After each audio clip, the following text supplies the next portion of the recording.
Hello, friends. Welcome to vlog number 6. And I think that my camera's dirty again. Bear with me. It looks like it's probably better. Horrible design by Apple. If anyone works for Apple, you can let them know.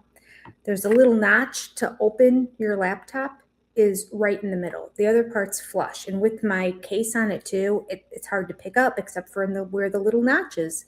But that little notch, when you put your finger in there to pull it up, the camera is now in that same spot. So I'm constantly putting fingerprints on the camera. Horrible design. They should have 2 notches on either side of it if you want it like near the middle to open it. Okay, that was my complaint for the day. It's a good day. It's a good day. Baby update? No baby. So she'll be induced at 1:30 in the morning. She's going in at midnight. I think they're leaving at 11:30 from their home. And going in, I think at midnight she actually checks in for 1:30 to begin the induction. Because I was thinking, oh, with the whole checking in and this and that, yada, yada, yada, the induction won't start for a while. But I do believe they're leaving at 11:30 at night. Going in, she's going to be exhausted. That's rotten. That's a rotten thing to do to a mom. She says she's going to try to sleep, take naps, do what she can today. But, she knows that she's going to have a baby in the next 24 hours. So she's going to be more anxious and nervous. She's anxious and she's nervous. So anyone who gets this, when I post it, I'll try to get today's posted first thing in the morning. So anyone who is of praying sorts, if you want to throw a prayer up for her, I'd appreciate it. She's nervous and she's anxious because it's her first, but she's fearful that things could go wrong.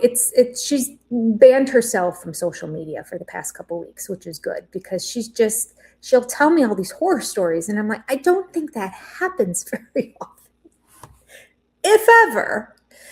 Did you hear about it? You should keep the baby inside at all times because sometimes they drop babies and they could have a broken leg and you just think it's a fussy baby that's crying but has a broken leg because they won't tell anyone. What? People aren't dropping babies. I don't think that's a thing. But okay, she's pregnant. I'm not going to be like, you're insane. I don't think that happens very often. It happened once. And weird things do happen once. But no, it's great that the baby's going to stay with you the whole time. I like that. So I'm glad she's off of social media. She's looking up Bible verses on like faith over fear, like ways to get rid of your fear, because she's also learned from social media that being fearful of the situation and being anxious about the pain and whatnot makes it worse because it makes you tense when you're laboring. So I finally told her at one point, because she was also saying, one other thing about if you're not calm during it, then this can happen and it takes longer and it's not good for the baby. She was going through all this stuff that, like, if you're laboring a long time, I just say, Gabby, I just have to say, I disagree with that. I don't like whatever this is you're listening to because they're blaming the mom for everything. I'm like, you're going to go through something, and she doesn't like the word pain at all. So we have to say intense. You're going to go through something that's very intense. And, I know. It was like, if you feel pain, you should be able to like override it in your head if you're going to feel pain. I'm like, it's biblical. I said, Gabby, God said there would be pain. So I don't like this because if and inevitably when you feel pain, I don't want you blaming yourself because you're not doing a good enough job calming yourself down. It's part of the process, but it's okay. It's not pain from something that's bad. It's pain that's going to result in something that's good. And you too will get through this because bazillion women before you did it. And shockingly, they do it again. And then they do it again. And they do it again. So it's not going to be, it's not going to kill you. So that was my advice to her. I guess I did speak up and say, stop, just stop. Like, I don't like this. I feel like men are writing these blogs, or women who haven't given birth. or those freak women who like just don't sense pain the same way other people sense pain. I remember when I gave birth at the same time, another lady at my church, a church I used to attend, we both had kids around the same time. So then we were comparing notes afterwards and delivery stories and whatnot. And I remember her saying the contractions were really bad, but nothing was as bad as the epidural going in. And I remember thinking, okay, I would have said, you want to give me 10 more epidurals and then I don't have to go through these intense contractions anymore? Go for it. I had labored so long. I was 17 hours of labor. And we weren't, I mean, I was maybe 5 centimeters dilated. Like there was still a long way to go.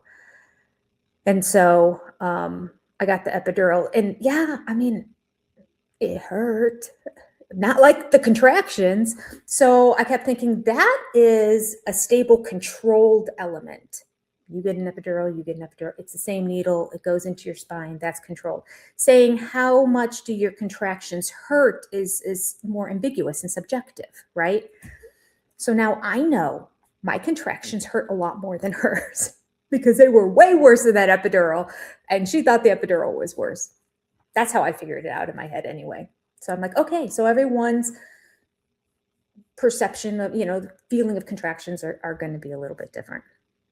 Because she hasn't had one painful contraction yet and is not even sure if she's had any, she knows she's had Braxton Hicks because they told her way back in her 20th week ultrasound. They're like, oh, we have to wait a little bit. You're having a Braxton Hicks contraction at 20 weeks. And they're like, so we need it to subside so we can get a clear picture.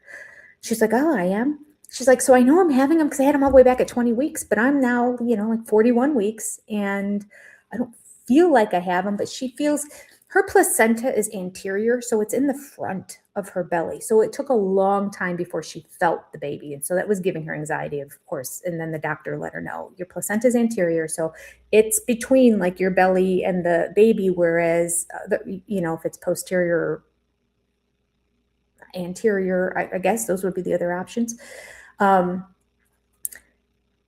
Then the baby is right up against your belly, so you feel it more. So I said, oh, so you've never seen like a foot stick out of your belly or like a little hand stick out? And she's like, no, because the placenta's in the front. And she's wondering if like maybe that's, and I said, do you think that's affecting the fact that you don't have pain and contractions? She's like, maybe. And then we both paused and went, no, it doesn't make sense.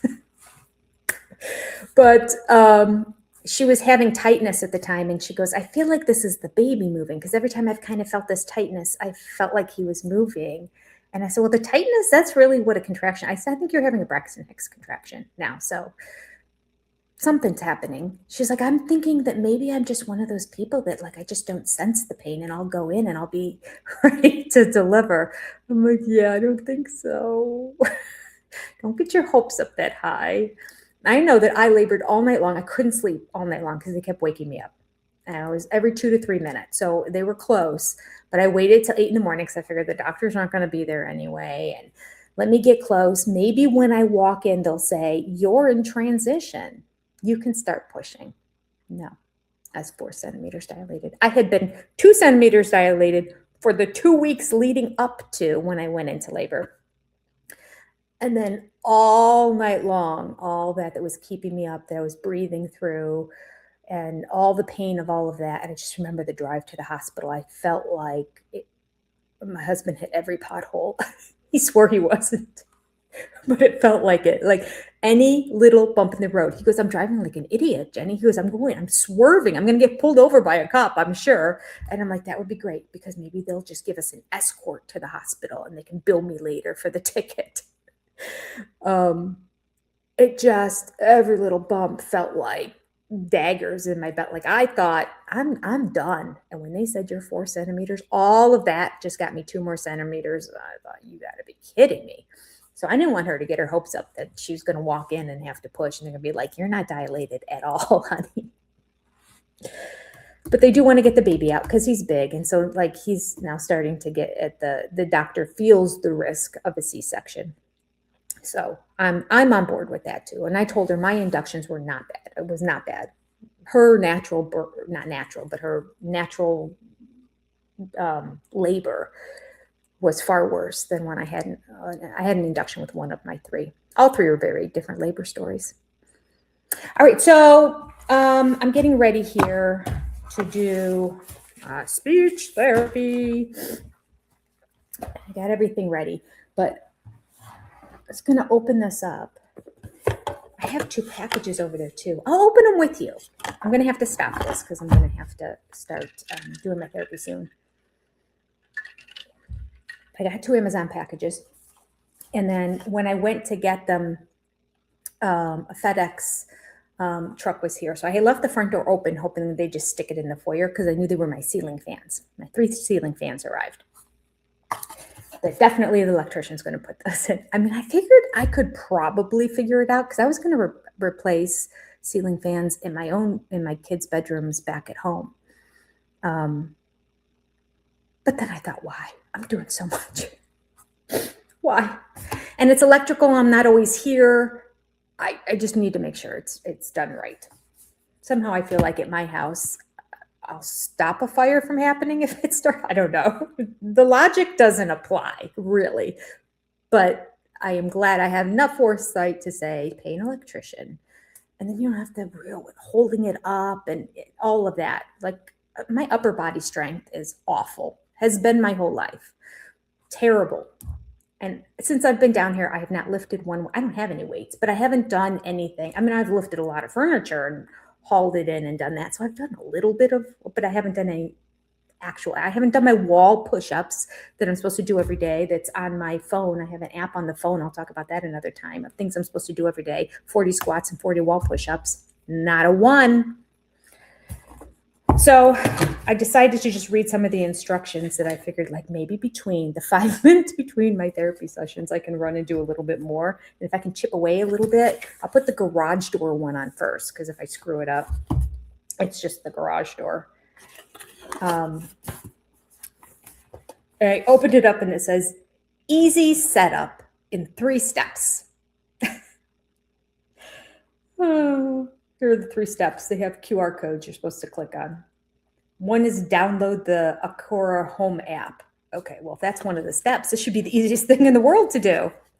Second one was follow the video guide to complete the installation. Okay, I like that there's a video guide. I like that a lot. I'm a visual learner.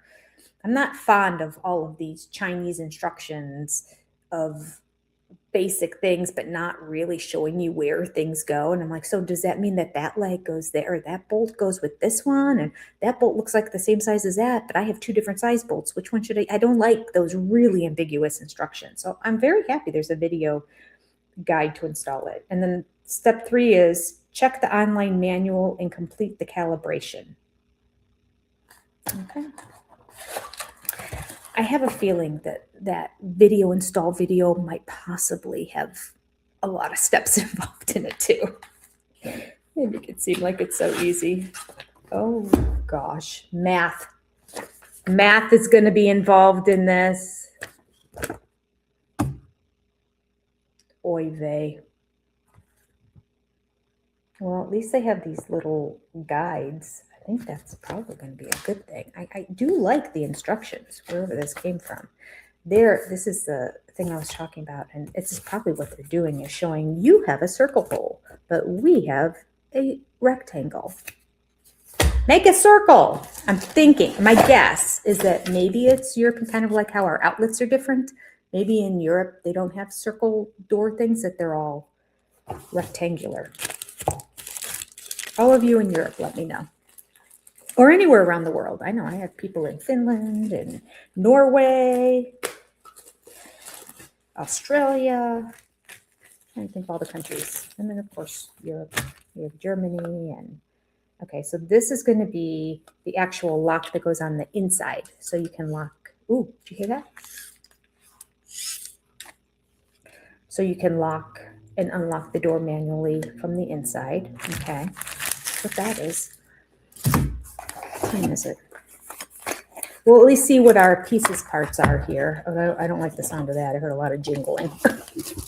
sounds like lots of pieces. I did order AA batteries today that are coming later today. Amazon. Okay, this, interestingly, put in this bag very oddly. Isn't that interesting how they had the hole with it sticking out? I wonder why. They just have it inside the bag. I don't know, but this is obviously going to be on the outside of the door to get in.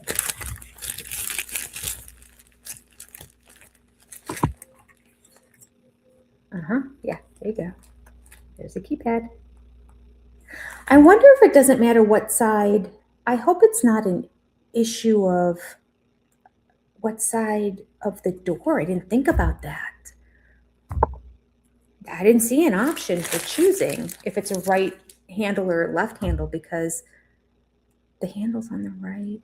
Yeah, the handle's on the right going into the house. The handle's on the left going into the house. If she only had a brain. The handle's on the right to get in from the garage. The handle's on the left to get in from outside the front door. Oh, this sounds like it's jingling too. Oh, okay, this isn't bad. This is, I'm familiar with this. This is the, well, that's familiar to me. That's how our things are. What do you, see, this is, I guess, the circle thing. I don't know what I was thinking of. Okay. And they have different switch plates, I guess, depending on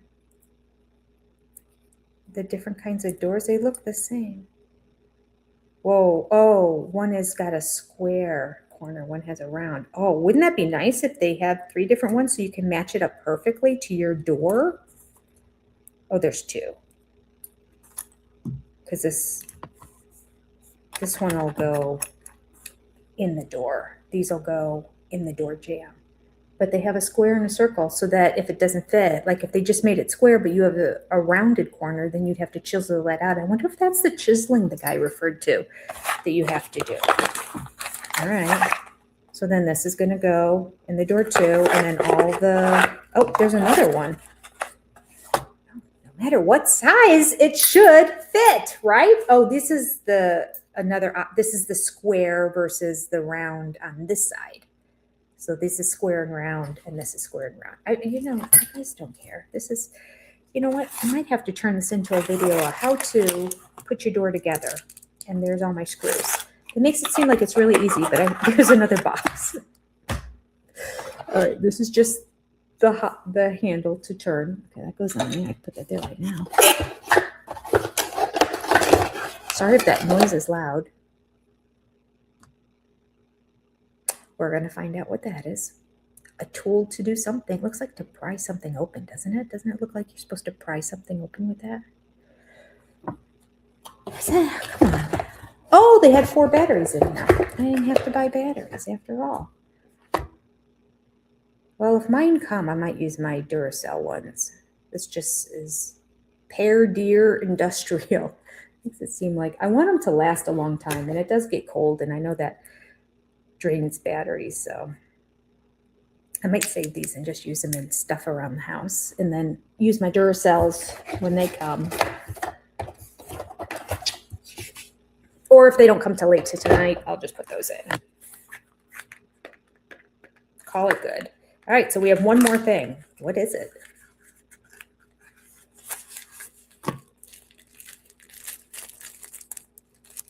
Oh, keys. Keys to your house. Okay. And then 4 screws, and looks like another switch plate. 4 big screws.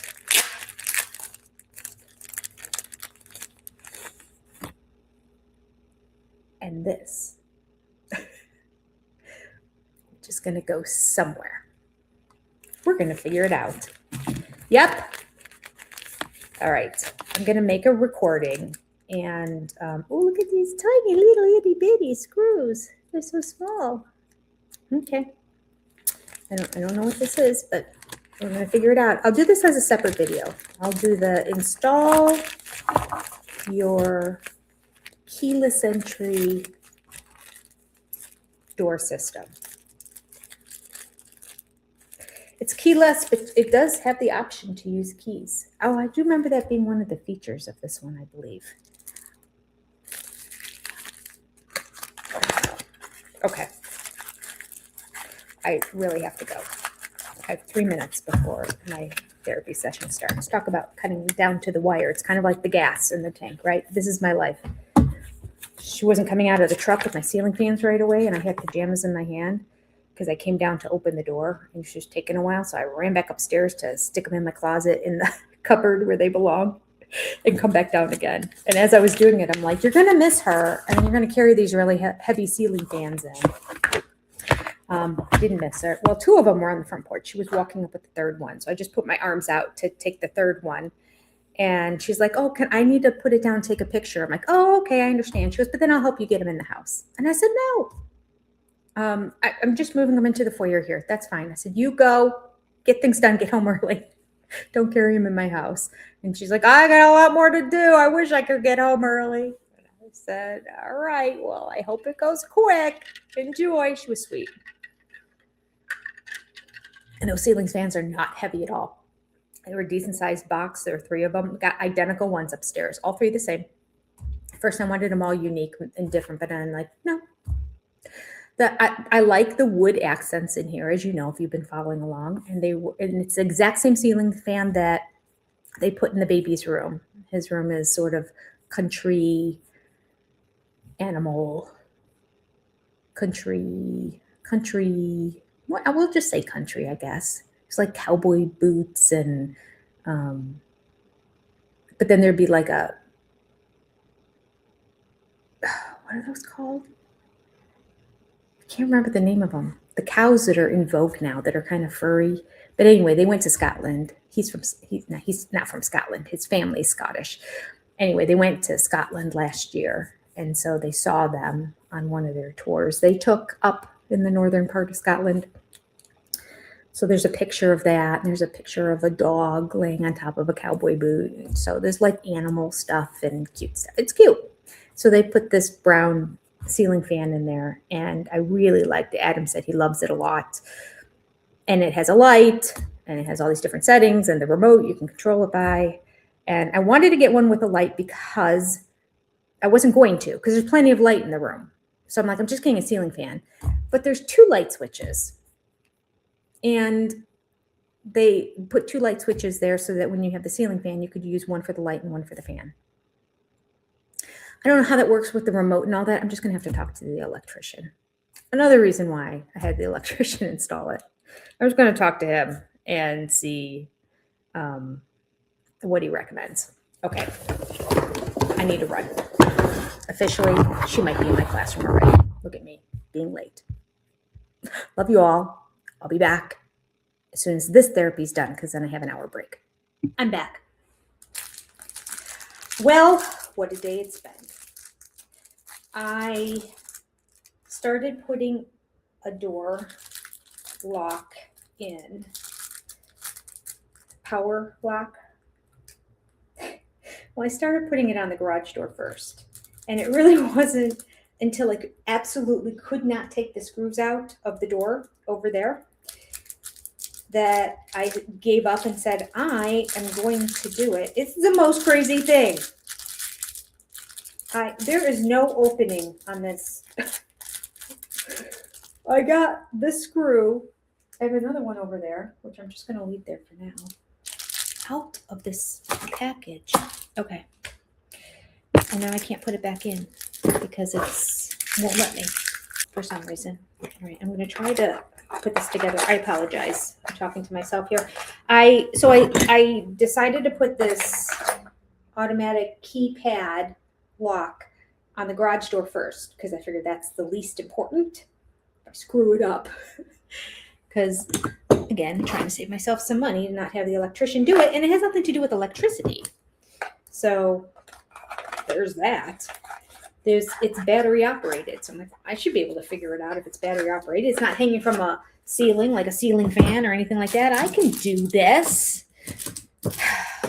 Well, I will leave you to watch the video by itself. Although, when it's going to get done. Well, I'll tell you when it's going to get done. It's got to get done today because my front door is unlocked. And I need to lock it. And the last thing I want to do is undo everything I've done so far to put the old lock back in. But here's what I did. Look. You see I took this off? I could not get these screws out for the life of myself. Could not get them out. I tried manually doing it. I tried the power drill. Nothing. I need to screw it back in. And I got the one little bit to come out. Put that back in. And that didn't budge at all. I was so frustrated. So frustrated. But it doesn't matter. Why does it not matter? Because I never needed to take it off. That's just the door handle. I'm not replacing the door handle. I'm replacing the lock. It only has a door handle. This one has the lock and the door handle. This is the lock. This door has the lock in the door handle. It's not because you don't lock it from the outside, I guess. Is it the same thing? I'll have to look at the door. Let's see. Does it have a... Yeah, it does have a key to get in. I don't know if that's the same key to my house. I don't know if they keyed it to my house or not. I don't know how that works. All right. So after that whole excursion and me taking it all off unnecessarily, yes, I need to put it back on, but it's not an emergency. It goes to my garage. The garage door's closed. This one, a little bit more of an emergency because now my front door will not be locked when I go out and run my errands very soon.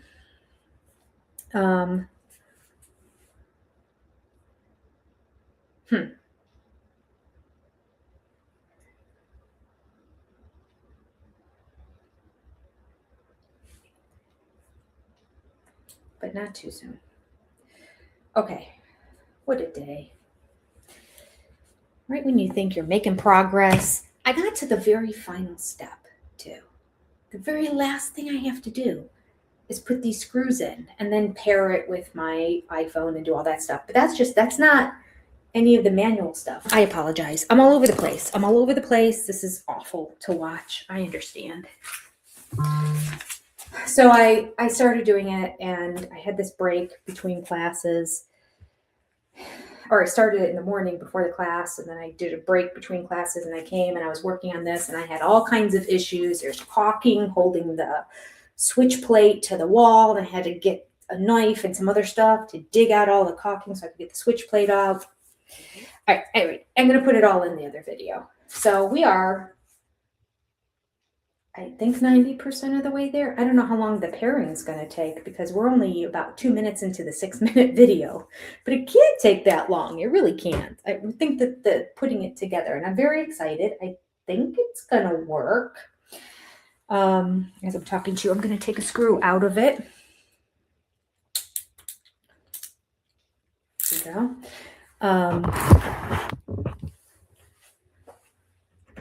But I want it to hang here, but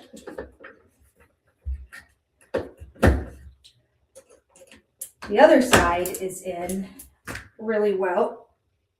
Oh, that's good, Jay. I made it so tight it won't come out. I'm going to strip that screw now. All right. Hold your fingers together and say a prayer, everybody. We're going to try and get this screw out with this. Power tool time. Please. That worked. Do a little more. Okay. For some reason, these screws stick. All the rest of my screws won't. And I have to get these tiny little screws into a deep hole. So I need them to stick, but they won't stick to the end of my thing. So they're not metal, I guess. What are they made out of? I don't know what they're made out of. Very frustrating. So what I'm doing now is the final step just to make sure. Yeah, the door locks. It does! I mean, I did it, people. I really did it. If only I could get the final 2 screws in. But at least now my door is locked. I mean, you could break in real easily because that whole thing will just fall right down as soon as somebody hits the door. But, oh gosh, that's exciting. My hair is doing all kinds of stuff today. I didn't try. All right, I'm going to admit it. This is not, there's no effort. Doesn't this look like it's backwards? I think this is why this got thrifted. This is the front. The back, it's a hood. And so it's kind of like a hood that goes around your face too. So that's why it's like this in the front. But this line in the front really makes it look like it's a hood that's backwards on me. It's not. I double checked, triple checked actually. Because I'm like, this is odd. Anyway, I've had it for a while. I think I got this shirt. I don't know if I thrifted this myself or this, I feel like, is a leftover from my niece who gives a bunch of clothes to my daughters. And yeah, okay, I need to plug in. I'll put you right here on the counter. Wait till you hear this. Friends sharing ideas and saving money. So I had mentioned about the electrician and how much it was going to cost to get this guy here and everything he's going to do. It appears that he's now going to put the door, if he will, put the lock on the one door because there is no lock there. We need something to drill the hole. Maybe that's beyond his scope of practice and he doesn't have the tools to do that. And he's going to say, hire yourself a carpenter. At which point, I don't know if I'm going to do it or not. You know what? My husband could do it. When my husband comes down next time, he could put on, but I have to send it back because you only have 30 days on Amazon, right? To return things. So I don't think he's going to be here in the next 30 days. So I'll have to send it back and buy another one. But, all right. We got some packages. These were here early in the morning. I have no idea what this little guy is. Oh, wait. There's a picture on the back. Yes, I do. I don't even have to open this. This is I did a lot of research on this. I was looking for something that would shoot water very far, but wasn't an actual power tool, power washer. I have a power washer at home. I hate it. I hate it with every fiber in my being. I have to constantly depend on my husband to come out and get that thing going. It's gas powered. And no matter how many times I do, it just goes, rrr, rrr. And then he tweaks this and it works on the choke and it has to be that. There's so many like ways to get it to work the right way that I'm like, I would have never purchased this. It was my husband's purchase because he has no trouble doing that. But I can't. I hate to say can't. Try to teach my kids not to say can't, but I have tried many times and I have never been successful, let's say that, at getting the thing to start. And so it frustrates me. So I was just going to buy another power washer that was electric. I know they're not as powerful, but I didn't need it that powerful. What I need it to do is shoot water far so that I bought the stuff that is kind of like just like bleach, quite frankly, that you connect with it and then you can shoot it on the side of your house and then just let it sit and it eventually eats away at all the fungus and mold that's growing on there as opposed to always power washing it off, which is not always good. And especially because it's so high up, it's the second level of my house, but the land next to the house on that side kind of dips down a little bit. So it's almost like it seems like it's 3 stories high. So I reached up as high as I possibly could with the power washer wand when I had it and cleaned off the bottom of it. But it's like, and I don't even think it's the bottom third. I want to say it's the bottom fourth of the house. Maybe it's the bottom third. We'll say it's the bottom third of the house. That looks nice. And then it kind of goes green as it goes up. And the siding is like a tan colored. So I wanted something, and this seems to be the best one out of all my research. So if you're looking for something that's going to shoot water far that you can just hook onto a regular hose, that's it. That's all I needed. Some gaskets that come with it to, I guess, put in here when you're connecting it. Those are connectors. I don't know. But this, and it was not expensive. I don't remember what it cost. It may have been $20. I'm not sure. But I don't think it was more than that. It's heavy. It's solid. It's metal. So, and it had no plastic parts to it. All the reviews, everything it was saying, this came out the best in many of the categories, or it was in like the top 5 in certain categories. But for the category of shooting it the furthest by 3 feet, it beat all of them on all the review things that I watched. So that's what I want, because I need water to shoot to the top of my house. This is my other house. This isn't this house. But I was thinking a nozzle at the end would be good because I bought a hose here and I want to clean out my garage because the garage has got like a film of dirt on it, and I've swept it. It's not making a difference. I need to really use some strong power hose thing and clean it. And now I can because I got that. And then I'm going to take it home with me. So that's what that is. Now, I guess I could tip you down and you can join me. Let's see what this is. Oh, curtains.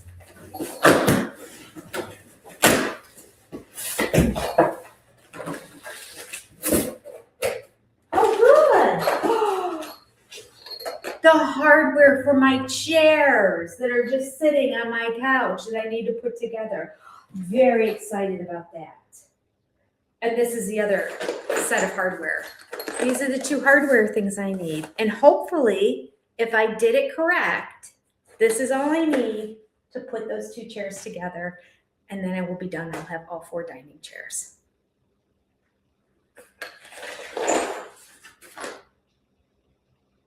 I don't think I told you that story. I'll make that on another thrifting video, but yeah, I only had hardware for 2 chairs. So I had to make do. Okay, here are the curtains. Ooh, I like this. It's pretty. I like that pattern. Look how pretty that pattern is up close. Isn't that nice? Very interestingly, I was going to get away from the grommet top because I wanted something that looked a little more sophisticated and elegant, if you will. And I ended up using the one that I have. You can hang it with the clip. You can put a rod through the back, or you can put a rod through the center of it. I use the hooks, not the hooks, but they come with, I don't know how to explain it, but little things on the back of it you can slide a rod through. So it looks, it doesn't hang as low, and I think it looks a little nicer. Because those curtains are more sheer, these aren't going to be as sheer. These are room darkening because these are for the guest bedroom. And I don't know when I'm going to get around to getting blinds in there. And my daughter, well, first of all, I think next month, my son-in-law's family is going to be coming and staying. So they're probably going to want it. Well, no one can stay in the office because there's no sleeping arrangements in the office. They can sleep on the couch down here. I don't know how many people are coming. I think it's just 3, so they would be able to fit because there's 2 queen beds. They use my bed too. So I didn't want anyone in my bedroom. Is that selfish of me? I don't want anyone in my bed. Like, that means I have to, like, I always leave early in the morning to go home. That means I have to get up and wash my sheets and dry them and remake my bed for somebody else.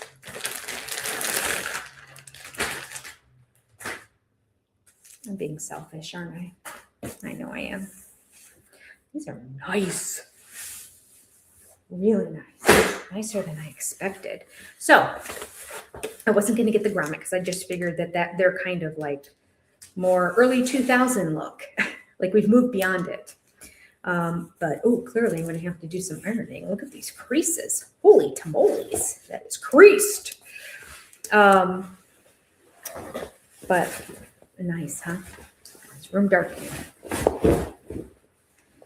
I'm not a big fan of my guest bedroom. I mentioned that before. I don't like how things are coming together, but I will say I really do like this color. Now, they're cream colored walls. Look at me wiping my nose. I'm sorry.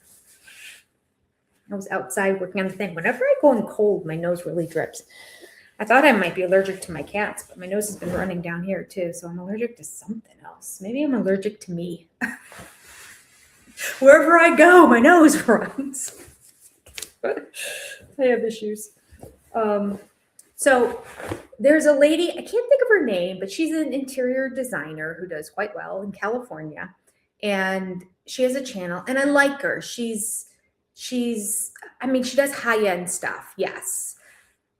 But she's also very practical at times. And she will share like good deals that she found on Amazon. And she'll say like the curtains that were in her bedroom were from Amazon. And she's a huge fan of the grommets. I thought for sure she was going to be like, no, that was yesteryear. But she's a fan of them. Now, the truth is, once you put them on the rod and that, she also believes in doubling up the panels.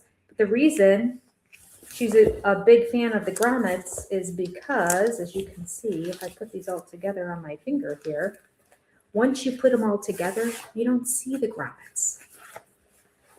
Now, you will in that bedroom right now because these are going to be used as room darkening curtains. And eventually, if I get blinds, they won't need to be room darkening curtains, so they'll just hang open on the side, and then you won't see the grommets because they'll hang open. But once you close it, you're going to see the grommets. It is what it is. You know what? Sometimes in life, you just have to make a decision and go with it. I will say, though, the quality of these is good. I have some serious ironing in my future. Me and the ironing board and the iron. We have an upcoming date because these are creased, but I'm very excited about that. And hang tight because I got something else while I was putting the door thing in.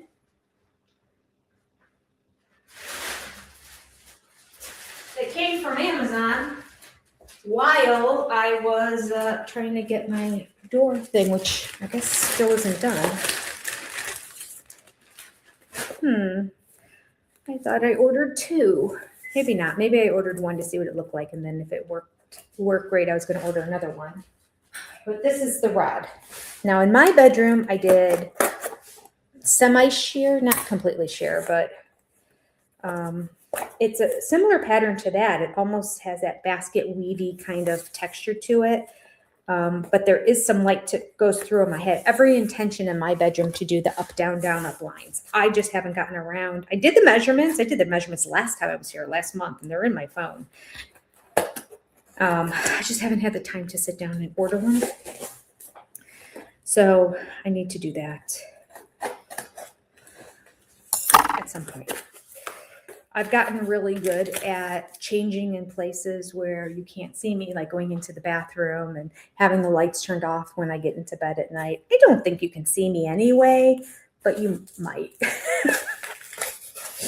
You definitely could see a shadow of me, if nothing else. And then when it was raining the other day and storming, the one night it stormed and the lightning was shining through, it was like when those police spotlights on you. It was shining through, and I felt like my whole bedroom lit up, and I felt like there was a big light on me, and I'm like, oh gosh, I hope there was nobody outside.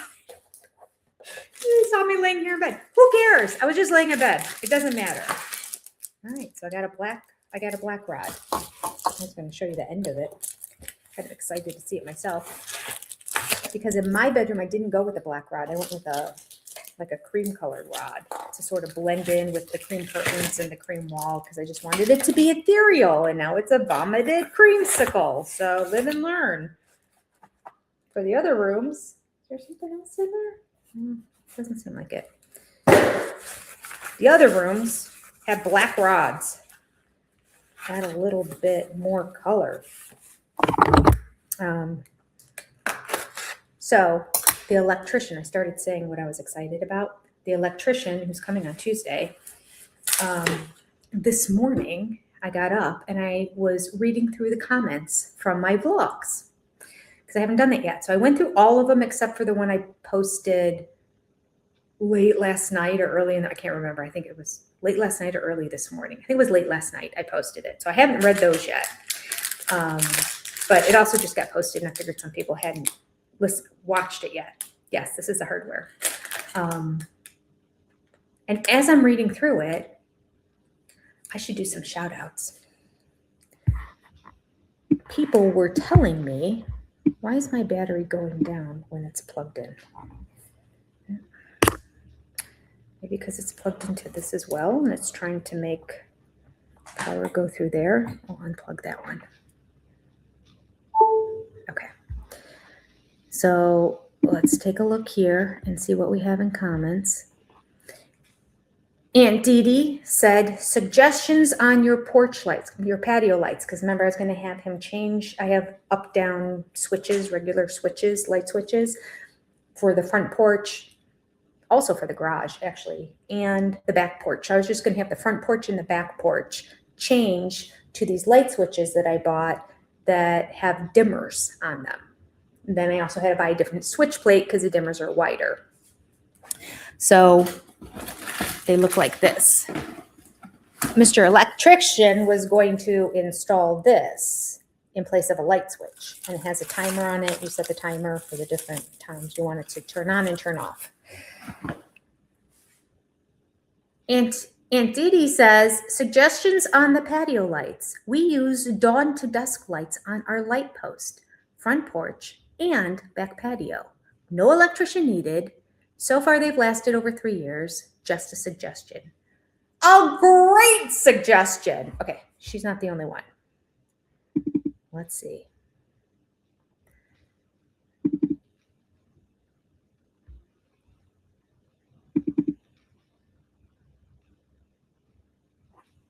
This is the first one I actually read. Ree Wallace, if that's how it's pronounced, Ree Wallace, said, Jenny, get those dusk to dawn LED light bulbs. We had them on our garage side and front door. They come on at dusk. They go off at night. At night, well, probably after night, and when the sun comes up, cheaper than an electrician. Are you kidding me? There's one other person that said something. I think I saved it. Tell you what, if it was you, thank you, because I don't know if I have it here. Nope. Cody, Robin. Although there are some, Sylvia sent a beautiful comment. Thank you, Sylvia. Nicole too. People talking about also their sleep scores. I love it. I love it. We have to go over my sleep score, people. We didn't do that yet. Okay. There is one other person. You know who you are. I know who you are. And I did take a screenshot. I just know where it is right now. So the poll is pretty simple. This is going to be the ends of my polls. My one in my bedroom is a little bit more, I guess ornate's the word, but a little more decorative, we'll say. But I wanted to keep these more simple. And yeah, black it is.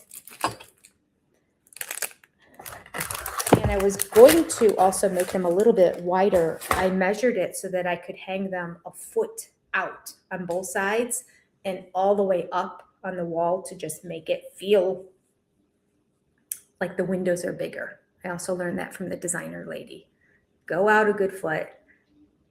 And then she recommends getting 2 panels on each side so that you have more volume on the side, even if they just stay hung, because she never uses her curtains to open and close. I might still do that. If it looks too anemic once I put them up, I'm going to buy 2 more. I don't remember what they cost, but I like them. Whatever I paid for them, I like them. And they're big because they're like 90, they're one of the bigger ones. 93 inches, I think, is the one they come. So it'll be maybe about 4 inches down from the top of the ceiling because there's 8-foot ceilings. I wanted it to fill the space. Okay. So I am going to return my porch light things as well as my covers. Although I have one that's still arriving, but they're all going back to Amazon. They're all going back to Amazon, and I am going to just use the dimmer switches. So I have 6 dimmer switches that I bought. I don't know that I knew that these were 2 packs at the time. I mean, I think I knew initially and then forgot, but I'm very glad that I forgot because there are 6 switches that I could use dimmers on. I could use a dimmer in my bathroom. It's way too bright, so I put on the shower light. So yeah, that'll be nice. My actual bedroom light, a dimmer would be really nice in there. So that's 2. And then I thought the guest bedroom should have a dimmer light as well. So that's 3. And then down here, we have the kitchen light, the living room lights, and then I was going to put a dimmer on these overhead hanging lights here too, because they're so bright that even the builder only put 2 of the 3 light bulbs in them, and they're still very bright. And I would rather there be 3 light bulbs inside of them, not 2, because it bothers me to sit on the chair and look up and see that 1 light bulb is missing. Maybe I'm anal retentive. I don't give you that. I started looking online for light bulbs that were, less lumens or less hertz or less, I don't know. There's so many different measurements. I'm like, what's the one that makes it bright? And then all of them seem to contribute to the brightness. A dimmer switch is what I need. So that's what we're going to do. We're going to get a dimmer. We're going to have him put in 6 dimmer switches, and 3 ceiling fans. And if he can, the keypad. Maybe I shouldn't have him do the keypad, since I can do the front one myself. Certainly my husband can. And then he can come down with the tool to drill it, and it's not necessary before he comes down. Yep, I'm going to send it back. I'm going to have my husband do it when he comes. He can put in the soft door closes and the soft cabinet closes on all of the cupboards. Oh, that's what I have to do. There's all different kinds, and it depends on the kind of hinges that you have. So I need to order some that look like they might go with mine and find one that works. Now, some of them I could do myself. They're really simple. You just clip them onto something and then they work like that. Other ones require literally changing hinges out. Again, I could do it, but he can too. And they're higher, and if we're changing hinges, they'd be up high, and I don't want to deal with it. I might change the toilet lids before I go on my own. I haven't ordered them yet. That's on the to-do list, but speech therapy was my focus today. And I didn't do any of my notes. After each class, I do the notes, but I didn't this time because I was going to pick up this mattress cover. Now, don't judge me. Don't judge me. Don't judge me. I ordered my own mattresses for here because I didn't want to have somebody else's mattress. I really do believe in the state of Ohio, you can't even sell a used mattress. I'm almost positive. I know you can't in resale stores anyway, but down here you can. I was not going to get a used mattress, and I didn't. I bought one, and then for the guest bedroom, I'm getting a new mattress too. However, did I mention this earlier to you? I think I did. I think I went through the story already. So my mattress at home, very hard. It needs a mattress cover. I'm going to get it because it's free. It's free. There's no harm loss. If I get it and I see any stains on it, or if it smells funky or anything, then to no avail. I don't think it'll fit in a dryer, but I can try. Got a big dryer at home, so I'm just going to take it home with me because it's not for here. It's for my bed at home. And again, it was free. So if it fits in my dryer at home, I'll put it in there with some of my little balls to soften the clothes when they tumble, and some dryer sheets, and see if I can just freshen it all up and make it like it's new, as long as it doesn't look like it's not. And if it's no good, then I just throw it away. Throw it away here. I won't throw it away here because I still haven't figured out the garbage situation. I haven't had time to go back and look up or make a trip out to Gallatin. And little Mr. Calican is entering our world tomorrow. So that is going to impede my ability to complete projects that I need to get done here. But because I was driving in half an hour away to get this mattress topper, because they're so expensive. She said she only used it for a year. I mean, we'll find out when I see, right?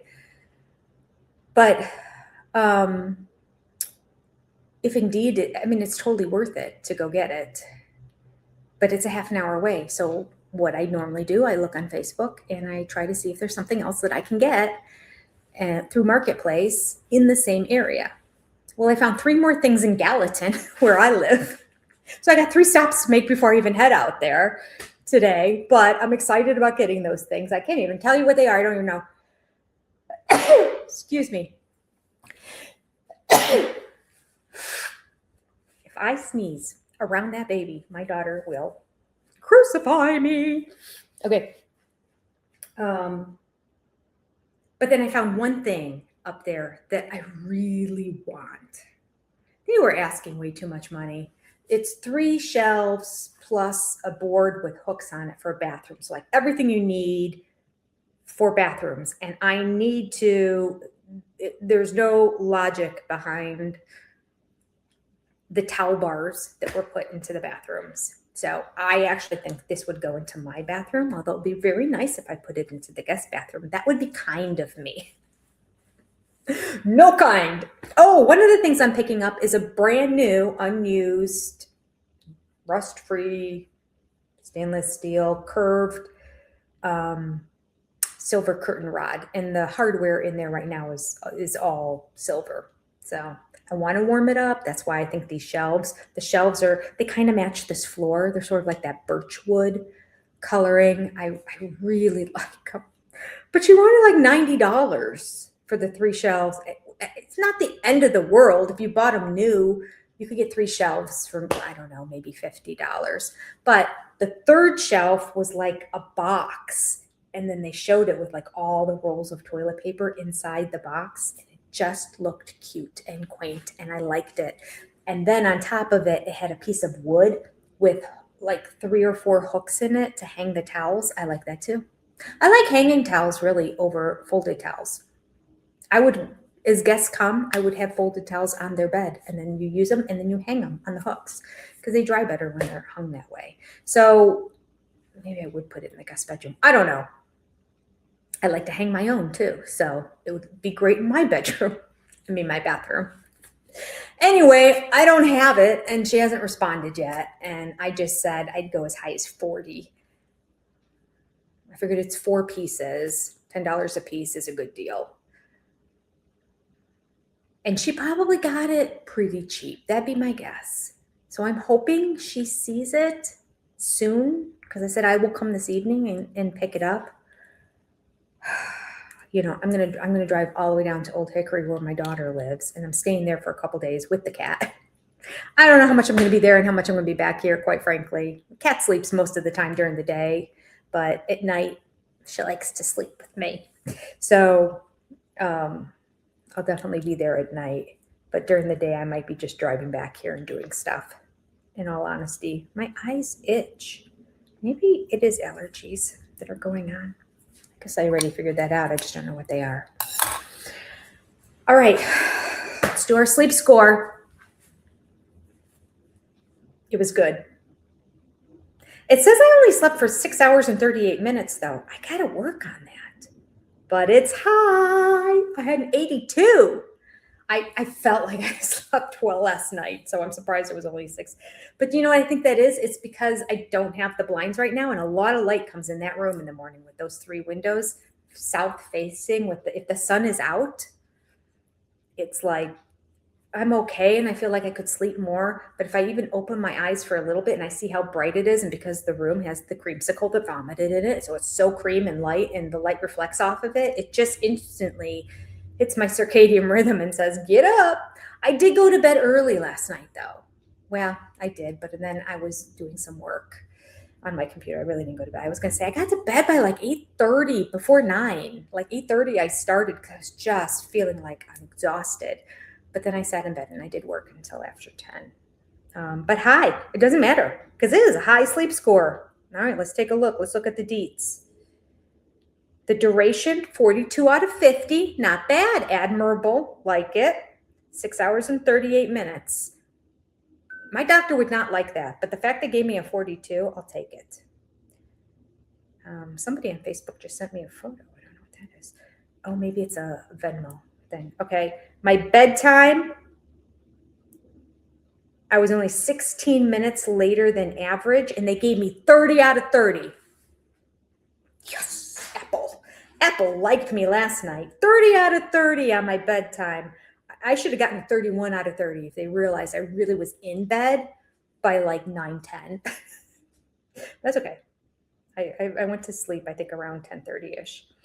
My interruptions went back down again. I got a 10 out of 20. 8 wake-ups. I didn't feel like that, though. For 51 minutes total, really? Wow. So my high score was because of my bedtime. So it must know if it says 16 minutes later than average, it doesn't know when I actually got into bed. It must be the 10:30 or 10. I don't know exactly when, but I noticed it was like 10 something. I'm like, oh, so much for going to bed early, Jenny. My duration, 6 hours and 30. That's not good. Interruptions, 8. That's not good. How do I get a high sleep score? A high sleep score means that you might not have slept perfectly, but you got the sleep you need. Your sleep was likely to be restorative and may also support your long-term health. Your score is based on your duration, bedtime, and interruptions. The closer you are to your goal, the more points you earn. Thank you, Apple. How much core and deep sleep did I get? That's the most important. 3 hours and 36 minutes of core, 47 minutes of deep. I mean, the majority of it was core and deep sleep because I was awake for that hour and 51 minutes. My REM sleep was only 2 hours and 15 minutes. A lot of people think your REM sleep is like your deep sleep. I don't think it is. I think your REM sleep is your dream state sleep. And that's not when you're in your deepest level of sleep, because when you're in your REM sleep, you're affected by things around you. Like if you hear different things in that, you will dream about it because you are at that. This is my understanding. So correct me if I'm wrong. My understanding is your awareness of your surroundings is a little more heightened because you're in a sleep state that REM is slightly after falling asleep. It's when your rapid eye movement and your eyes are moving back and forth in that, and you're dreaming. And then core and deep is supposed to be the two that are the most important when you're really in that deep sleep. So I've heard people say, oh, I'm just trying to get to my REM sleep. I'm like, I think you got there. Did you sleep at all? I think you had your REM sleep.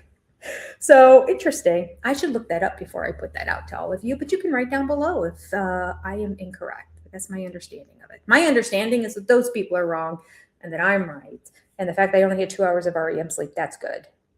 And 3 hours and 36 minutes plus 47 minutes of core and deep together. That's okay. That's okay. All right, listen, I'm going to take it. It's a victory. I had high sleep score, 82. I know 72 is low and 82 is high. So what is it when you're in your 90s? I think that's just high too, because I have been in the 90s in the past. I don't remember a word better than high, or at least I haven't achieved it. So 92 or 93, I'm going to have to pay attention and see. I suppose I could look that up too, but we're just winging it together here, friends. How did you do? Some of you have been putting your sleep scores in. Some of you are like, I'm looking into how to find out what my sleep score is. So I'm excited. Good for you all. That's right. We're on this health journey together. We are getting healthy. As I ate a piece of pizza with some potato chips for lunch. Don't tell anybody. I did pick up another bag of potato chips while I was down here. Why? Because I was making something that I thought they'd go good with. Oh, I thought they'd go good with those hamburgers. They're going to be gone by the time I have the hamburgers because I've been eating up the leftover cheesy bread stuff. There's still more left. I think because it doesn't taste great, it's lasting a long time because I'll get to like one piece and I'm like, that was borderline funky. You know, I'm done. I'm full. Put it back in the refrigerator. I really should just throw away what's left. But I found a piece of pizza from the last time I was here. It was delicious. That didn't go bad. Yeah, it was from I was going to say it wasn't from Walmart though, but it was from Walmart. So there you go, right? I think so. Yeah, I think it was Walmart's Supreme Pizza. Pretty sure. Okay. All right, so that's it for today. I made a list of the 5 different pickups from Marketplace I have to do tonight. And now I have to add to that list to stop and buy a small screwdriver because my door lock is 3/4 done.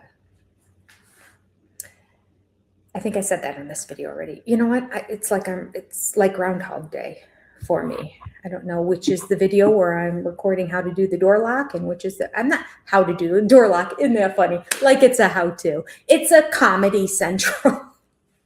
It's not meant to be comedy, but it's basically watching how somebody who's never attempted any such thing before is attempting to do it by herself. And I am succeeding. Did you see? Once I can figure out how to get the last 2 screws in. It's the only thing that's holding me up. I might go as far as to maybe buy a hot glue gun or some kind of glue, because I need glue to put the leaves back on this tree over here. I was gonna get a hot glue gun, and then I thought, I don't know, because a hot glue gun, they always have the stringy stuff, and you can kind of tell when it's left over and it's hard to get the stuff off. I might just want to get like a good contact cement of some sort that is also used for like fabric and plastics together. So I can just put a very tiny little dab on the end and then start to, one at a time, put the leaves back on the tree. Poor thing. He has lost a lot of leaves. I did wash them yesterday. I threw them all in the sink and then just rinsed them all off and cleaned them. And then a couple times I went to wash my hands. I'm like, I'm going to do it in the sink so I could get the soap and let it like run over them. And then I rinsed them again. So they've been, I think, cleaned pretty well without, because I was going to individually clean each one. But I think I did a pretty good job. The tree, you know what? I can't see myself. I'm not looking at myself. I'm just looking at you. Oh, yeah, you can't see the tree. Doesn't it look like it's seen better days? I mean, it's not bad, but this is missing from it. That's a lot of leaves. Many, many leaves. It's crazy how they just came off. And the amazing part about it too, and this is also a little concerning, is that they don't look like, you know how some of them have like the male female end and then you put the leaf into the female end and then it, you know what I'm talking about. These look like they just fell off. Like it doesn't look like it was put together that way. Interesting. They're not bad looking though, right? They have like extra little things sticking out the back. The coloring on the leaves make it look, from far away, it looks like a real tree. Till you look at the wicker basket with the grass on the top of it. That's the dead giveaway. Till I buy myself a nice ceramic pot and then fill it up with styrofoam or something. I put the plant inside of it and then fill the edges of it around so that I only have about 1 inch left. And then I buy potting soil and put it on top. Nobody's going to know. They're going to think it's a real plant. I'm going to do the same thing on that plant because so many people are telling me, is that a real plant? That's a really great plant. I'm like, no, but if you look close, this one's not quite as good as the tree. No, it's not as good as a tree at all. Because you can tell, you get close, you can see the green. I mean, obviously they'd be green anyway, but yeah, you get close, you can tell that it's plastic. I still have to cut off the plastic from the price tag. But that's the same thing. Another wicker basket with the grass in it. Screams, I'm fake. Where's my tree? Well, still has the wicker basket with the fake stuff in it. But look how real the tree looks. And the trunk, and oh, you probably can't see because of the lighting. Oh, that's a better view. All the little nuances on those trunks, they look so real.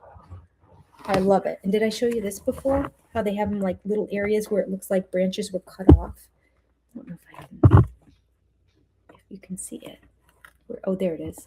You see, like right there, it was like sawed off. There's like little areas like that looks like somebody took a saw and cut the tree branch. It's nice. It's really nice. I got that for $15 back home.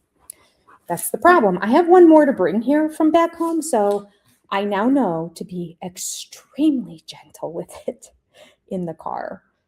This one I wasn't gentle with at all. I mean, I put it on the top, but then eventually more stuff ended up coming. Oh, I forgot to take this. Oh, I forgot to bring the pillows and the extra sheets. Oh, I forgot. And everything started getting packed in. And before I knew it, half the leaves were gone. All right. So Oh, this is heavy. My lock, I'm going to have to return this one. Order it again at another time. I wish I could just extend the time that I had it before the return, but just in case. I mean, I should just keep it, but I'm like, in the event that somehow it doesn't work out, and I think it should, but yeah. Okay. I got a lot of stuff to return there. I was going to do that tomorrow. I ended up switching. I feel like sitting down now. It took me so long to do my returns for Amazon because they were popping up and saying the first one had Kohl's as an option. And I looked at every other location because Kohl's is like 35 minutes away. So I'm looking at every other option on there, nothing. There is no Amazon box around here. There was a Staples, that was in Hendersonville too. This is driving out to Hendersonville. I'm going to drive out there. I might as well just go to Kohl's. I'm familiar with Kohl's. I'd been to the Kohl's. I've returned some stuff there already. I'll just go there. I'm not going to go to the Staples. I don't even know where the Staples is. Then I went to return another thing. And the only option it gave me was return it at Staples or one other place for free. The third one only gave Staples. So I was going to go to the other location. I wish, I'm racking my brain. I can't remember what the other, UPS. UPS, which normally has been charging lately, that was one of the free ones. It just depends on what your item is. So I'm like, all right, I'll take everything back to Kohl's. We'll take this one thing to UPS. Fine. My third thing that I was going to return said only Staples was free. I had to pay UPS, and Kohl's wasn't an option, didn't pop up.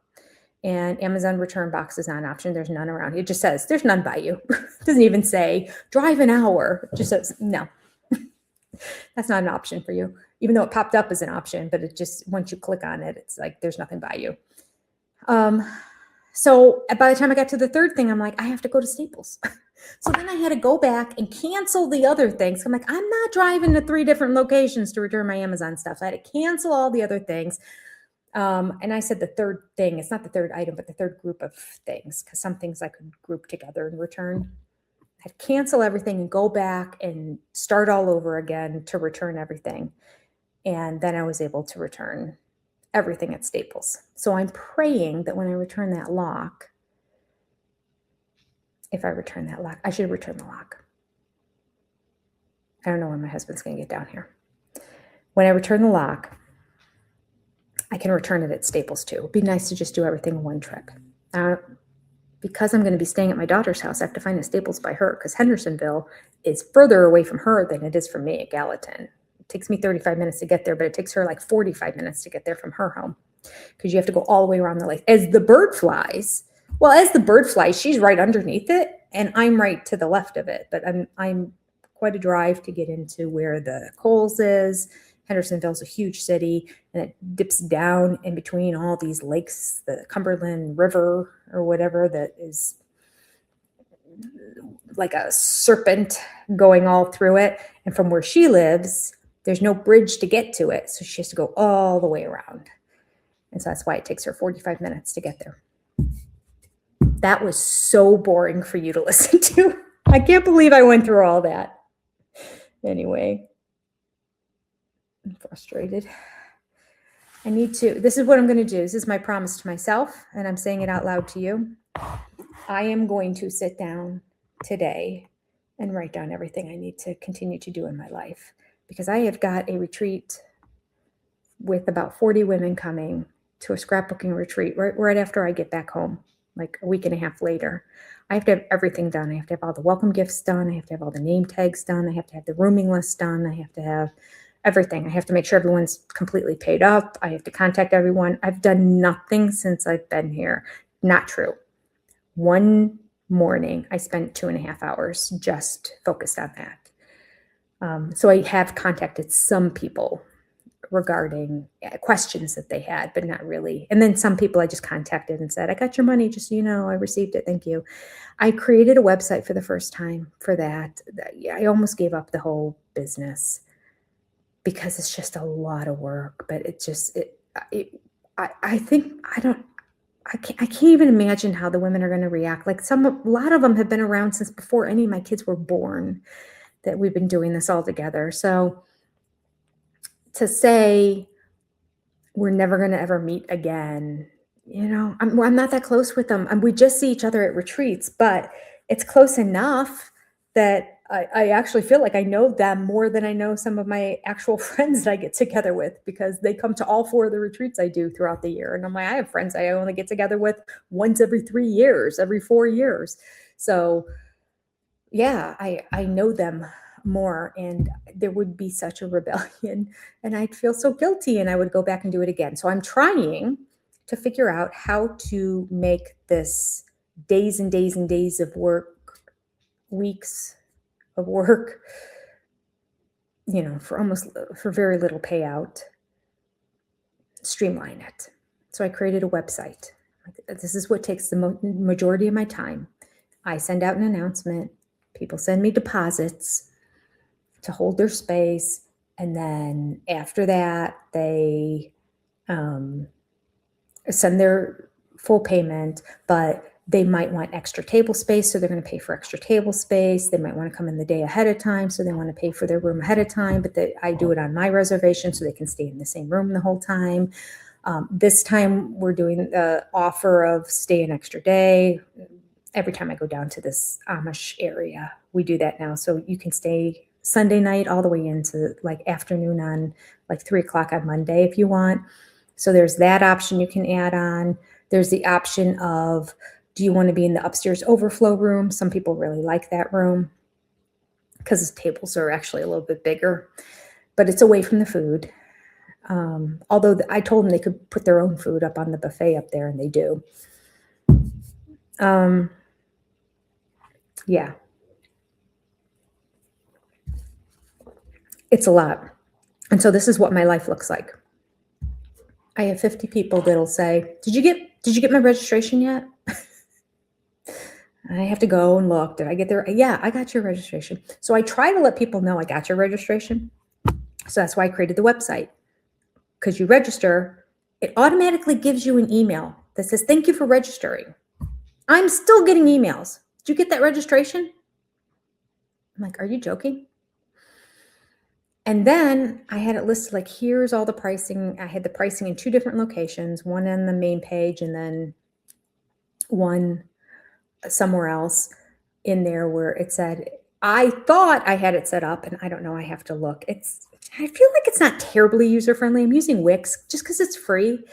So it makes sense. It's not terribly user-friendly. It's probably more user-friendly if I did the upgrade. And I don't even think it would be more user-friendly. I think it just get more options with the upgraded version. So I think it's just a matter of trial and error and practice to really learn the site and how to set it up. So I thought I had it set up that all my customers had to click on the pricing tab. You know how it's like you have to click the little box in order to move on with the like terms and conditions of whatever it is that you're signed up for. Like you can't move on to the next page until you click this box. I thought I had it set up like that. I'm thinking maybe not. For the cancellation policy and another place where it said pricing. So I'm like, in case they didn't see it on the first page, because you did have to hit the little button that said more because it would fit on there. I put it there. I don't know. People are still, where are the prices? 3/4 of the people have no problem with it, but there's always going to be people who don't know and they can't figure out. And I am still getting, I changed it and said, no deposits. This is how I'm trying to make my life easier. Why am I doing deposits? I'm making my life more difficult because now people are like, how much do I owe? So I have to go in, I have to look and see, what did they sign up for? Because they don't say, I did this, this, this, and this. What is my total price? Even at that, I'd be like, look it up. I said, you got the information, you have the pricing. Do they not trust their own math? No. The problem is I held everybody's hand for years. It's my fault. I created the beast, I created the monster, and now I have to figure out how to cut it off at the head. Teach it to be submissive, because it's just too much work. Everyone's like, I don't remember what I paid. I kid you not. People would pay me. So there was a $50 deposit, and then there's your balance for these retreats.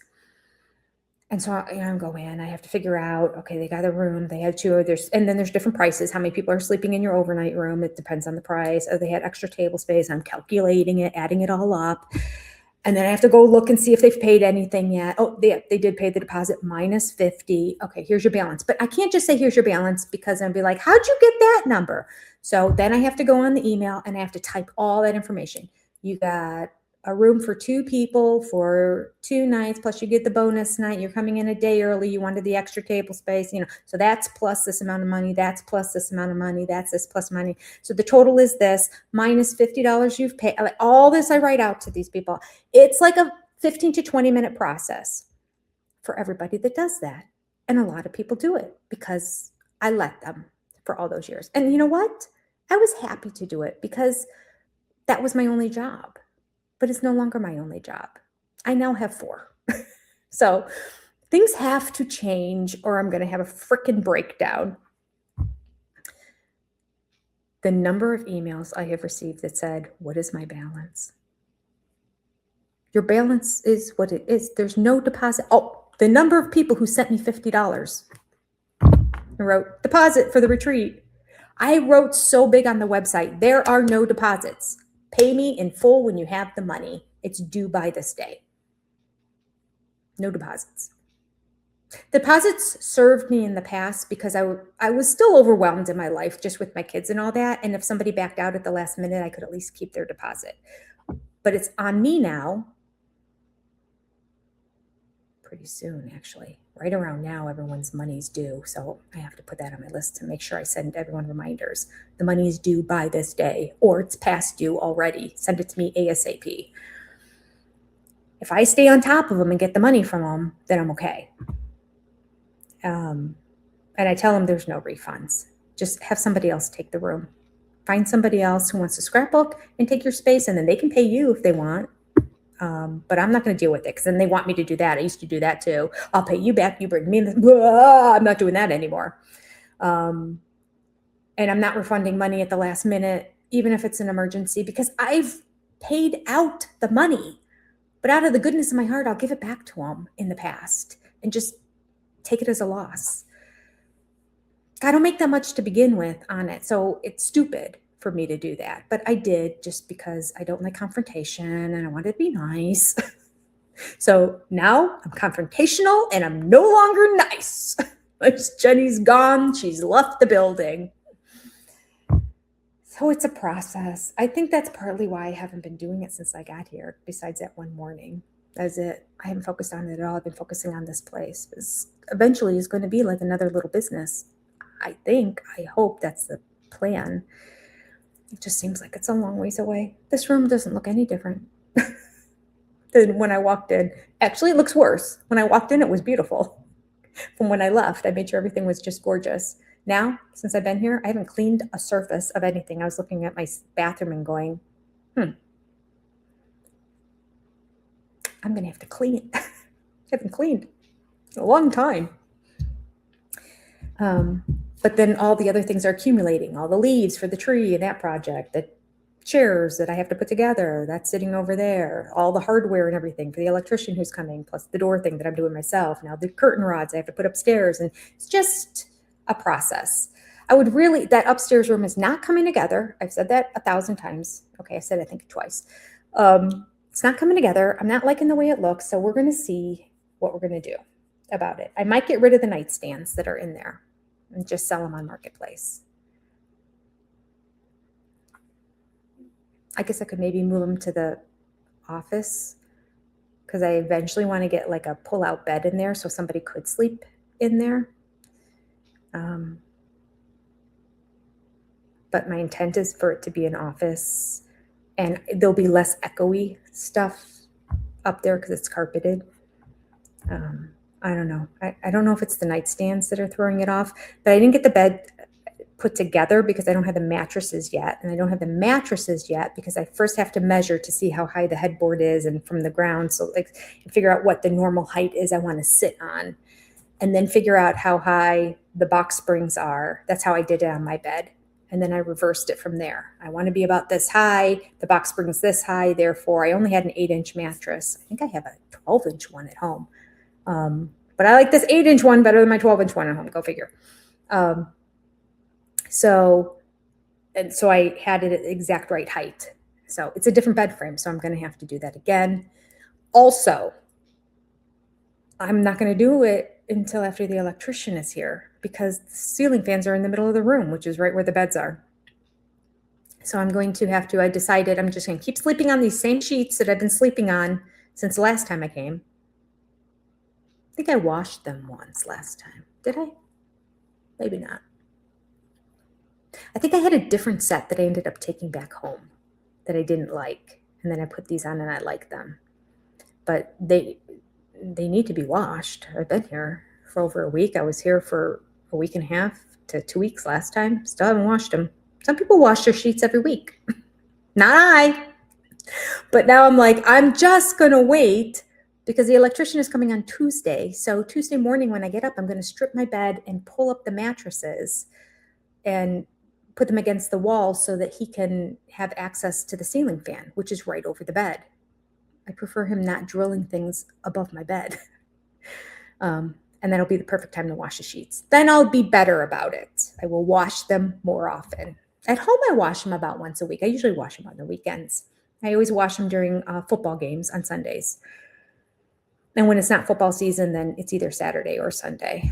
But if I miss it, I'll do it one day during the week. Yeah, so I do them about once a week-ish, week and a half. Back home, not here. All right. It's also not hot. I'm not like sweaty at night and sweating in the sheets or anything like that. So that helps. Okay. There's a reason I started saying all this. Just a lot going on, I guess. A lot going on. So I need to pay attention to that. And then I need to pay attention to all my utilities. I did text my husband and say, let me know if any bills come and send me a copy of them so I can stay on top of it because I need to make another list. And I started that on my laptop of all the different places that I need, the mortgage and the taxes and the garbage and the water and the electric and the gas, all the things. Plus back home, I have to do taxes and insurance because it's no longer looped in with my mortgage because I paid off that mortgage. So I have to figure out how to pay those too. So I want to get all this set up on auto pay. And I've been here for about a month. So I feel like, I think yesterday was a month. I feel like bills are due. Oh, right. And the internet. Right. That too. So I'm going to make a list of all these things so I can start checking it off. And that will make me feel better. Are you a list person? I am totally a list person. And I don't really like lists on my phone. I do them especially if I'm out and about. Oh, it's almost 6 o'clock. I think I have to go. Did I say I was going to be places at 6 o'clock today? Okay, those two are tomorrow. Okay. 6:30, I was going to be here. Okay, 6:30. I think these were both 6:30.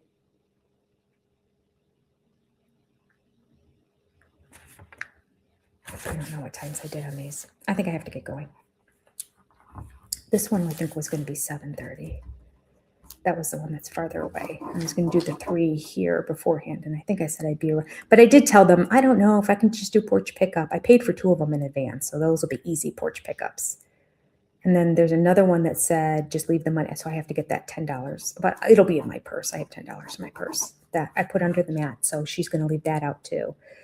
But 1, 2, I only have 2 addresses. So 2 of them I have to look. I hate that on my phone. I have to go into the app and then text them and then say, I'm on my way. Send me your address. Why do people do that?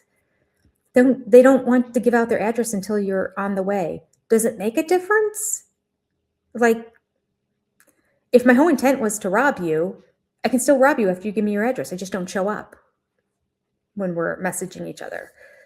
And I can't plan Gallatin, there's like 25 minutes from one side to the other. Can you imagine if I went to this one and then I went to that one and I had to go back here and then I had to go up there? Like it's my own fault. You know what I should have done? I should have written them back and said, listen, I'm doing three porch pickups in Gallatin, and I need to know where you're located so that I don't do this poorly. But I didn't.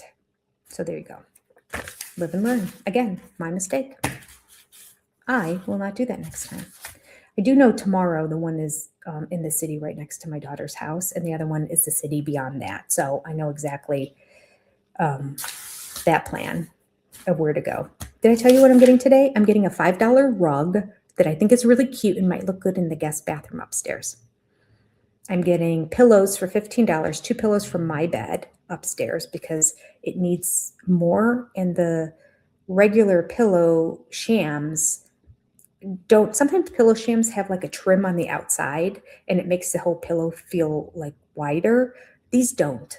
So the pillow shams, it just looks anemic and weak in front of the pillows, and I feel like I need some actual pillows to kind of fill in to block and barricade the real pillows that are behind. Does that make sense? So these were brand new pillows that she had, and she was asking $20 for the 2 of them. They're just square. Guess what? They're beige. Anyway, I'm getting them for $15. Then for $10, oh, the curtain rod for the shower. That's a good deal. $10 for, it's a curved curtain rod, so it'll make the bathroom feel bigger, or the shower feel bigger when you're inside of it. It's silver, it'll match. And I don't like the curtain rod I put up there. Very difficult to put up. I mean, it's kind of silly that I'm doing this now because I literally spent hours putting that curtain rod up. It is old. It came with the house that we bought 15 years ago, and they probably put it up 15 years before that.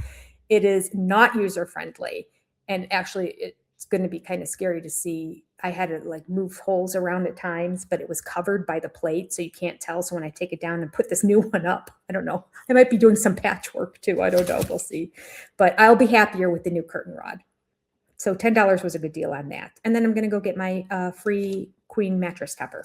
So that's the plan for today. And I'll let you know how that goes. Maybe I'll do one more update. I don't know. All right. Words of wisdom, just in case we don't. Oh, baby update. No baby. So she goes in this evening. It's almost 6 o'clock right now. So in 5.5 hours, they're going to be driving to the hospital. I said, can you send me as many updates as you possibly can? She's like, I'm not sure if I want Adam to be texting people while I'm in labor. I'm like, I'm not people. Mom, Grandma Lolly. I understand. So it'll be fine.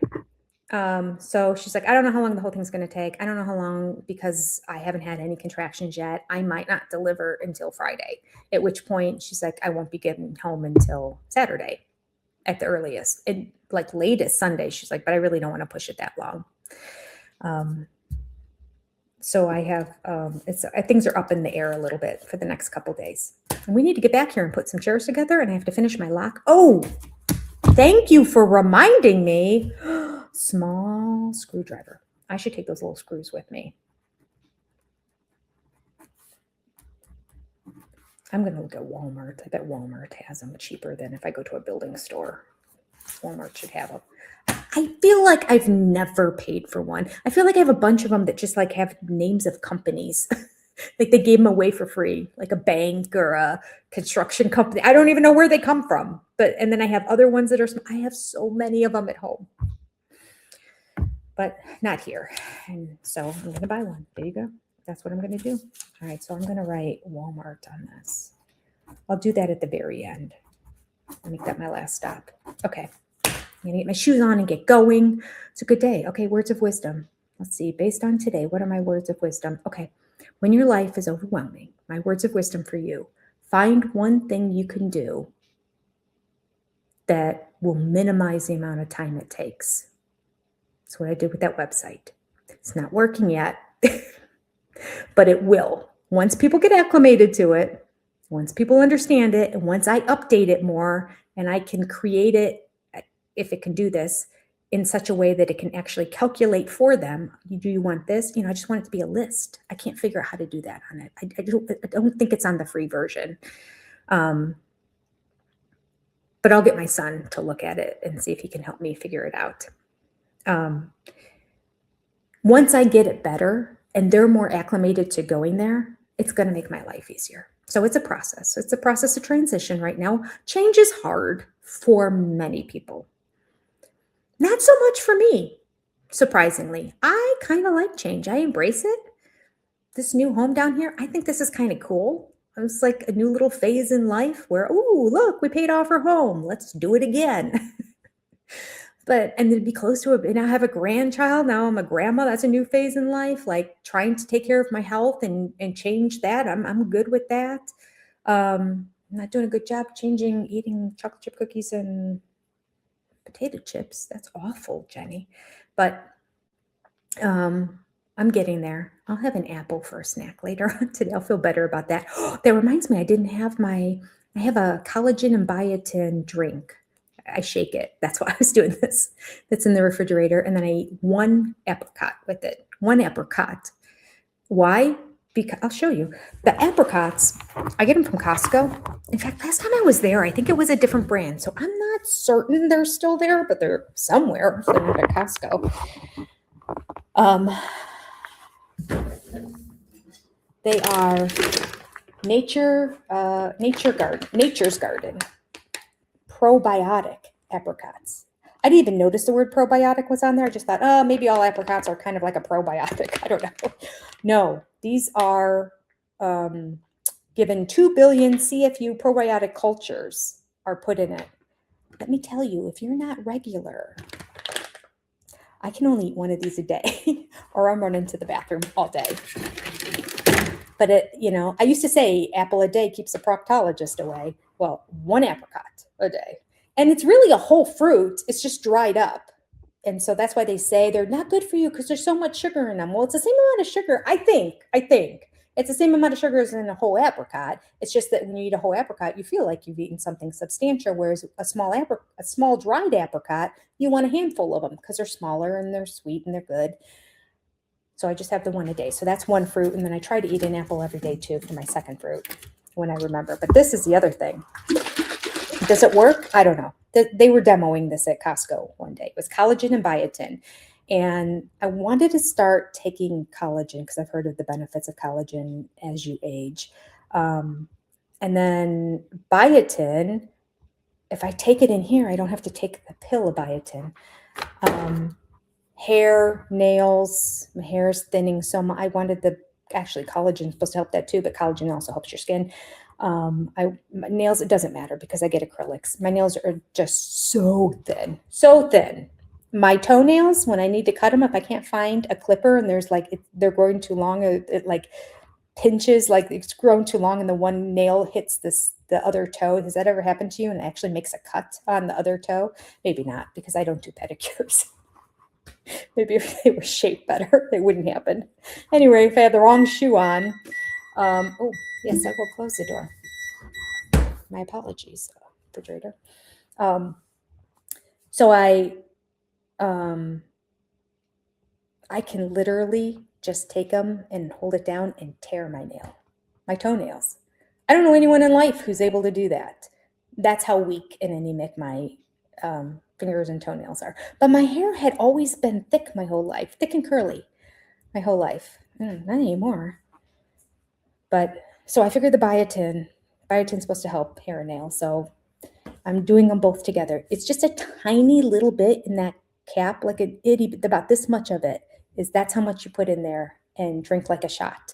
And it doesn't taste good, but it doesn't taste bad. But I still cringe when I drink it. I'll tell you exactly what it tastes like to me. It tastes like cough syrup. Do you know how when you take cough syrup, it's so sweet that you kind of like cringe when you take it? It's like, okay, that wasn't bad, but it wasn't good. That's exactly what it reminds me of when I take it. So I take it and I kind of like cringe, but I'm like, okay. And then I usually fill the cup once or twice with just water. Anyway, why were we talking about that? I don't know. It's on my list of things to do. I said I was going to talk about that list of things to do every day, the app that's on my phone. I haven't done that yet. We'll do that another time.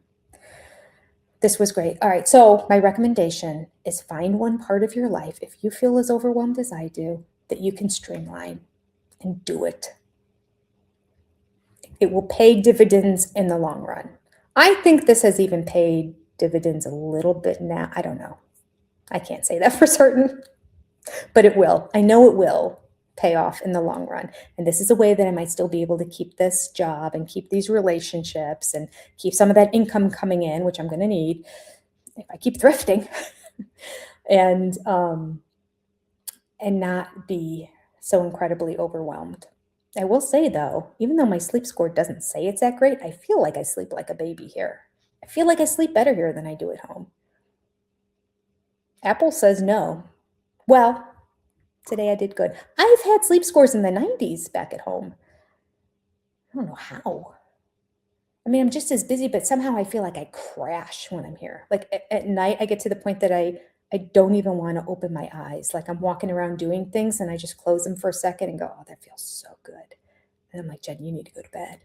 And last night, that was at 8:30. But I've been getting up at 6:30. I guess that's part of it. Still, 8:30 is still early, even if you get up at 6:30. But I get up 8 times a night, according to my watch. And just rolling over. Whatever. And I think I got up to go to the bathroom twice last night. So, all right.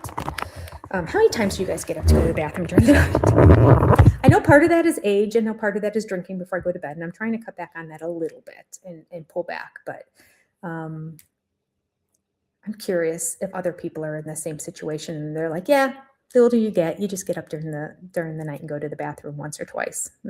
I'll feel better about it if that's the case. All right, that's it for today. We're going to finish this. I'm going to post it, and I'll be back tomorrow. I enjoy these. I really do. It's just like therapy. I'm going to tell my therapist that I have another therapy, and it's you guys. It's wise and wonderful.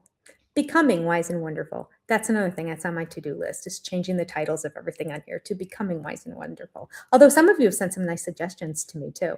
But I feel like I'm not going to change it too much since it's already wise and wonderful. I think I might just add to it. All right, that's all. Have a great evening. Take care. See you tomorrow. Bye, friends. I'm back.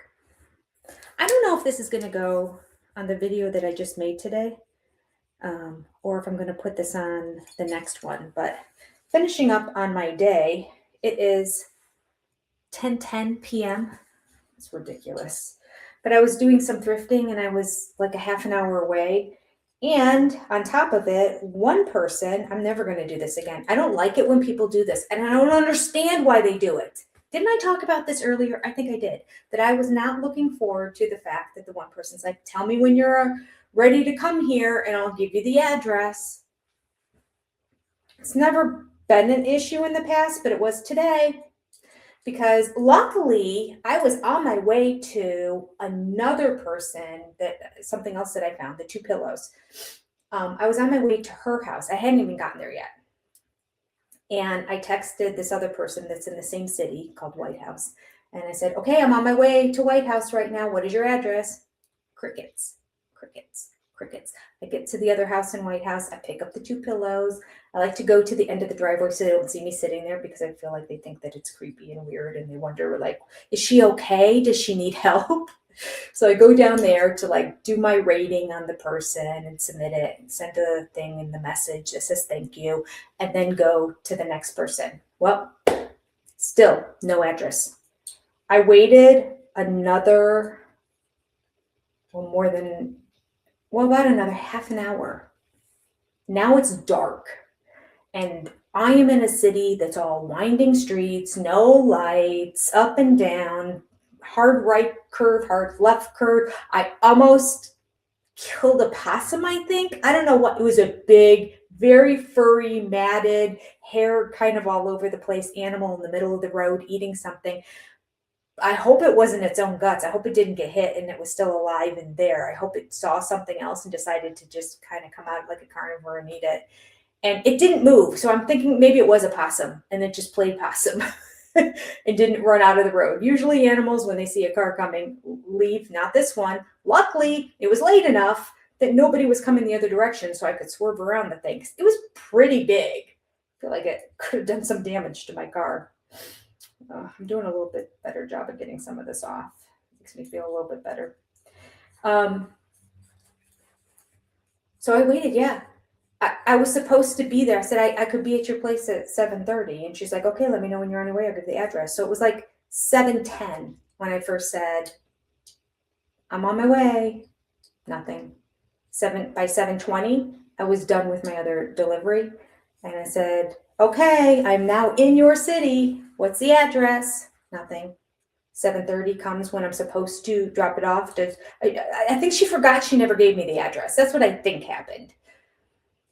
And I'm looking back at the correspondence, and she was really nice and she was really helpful. And I mean, like, everything went really well. And so I'm like, it just doesn't feel like a scam, but it's just weird. Like, why would you say, here's something for free? And yeah, I'm happy you can take it. And I'm going to get home from work between 6 and 6:30. And I said, okay, well, maybe I'll eat dinner and get there at 7:30 instead. That'd be great.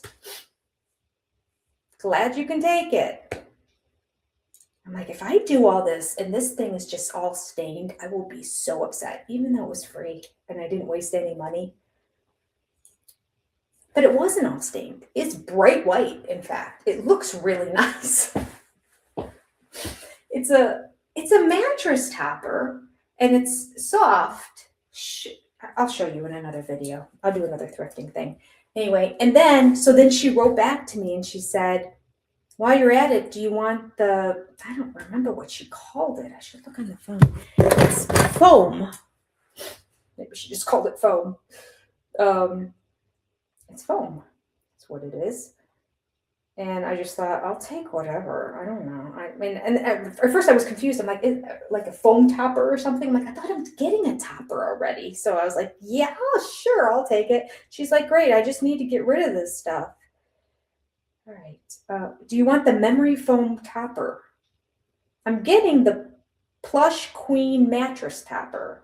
And then she's like, do you want the memory foam topper as well for free?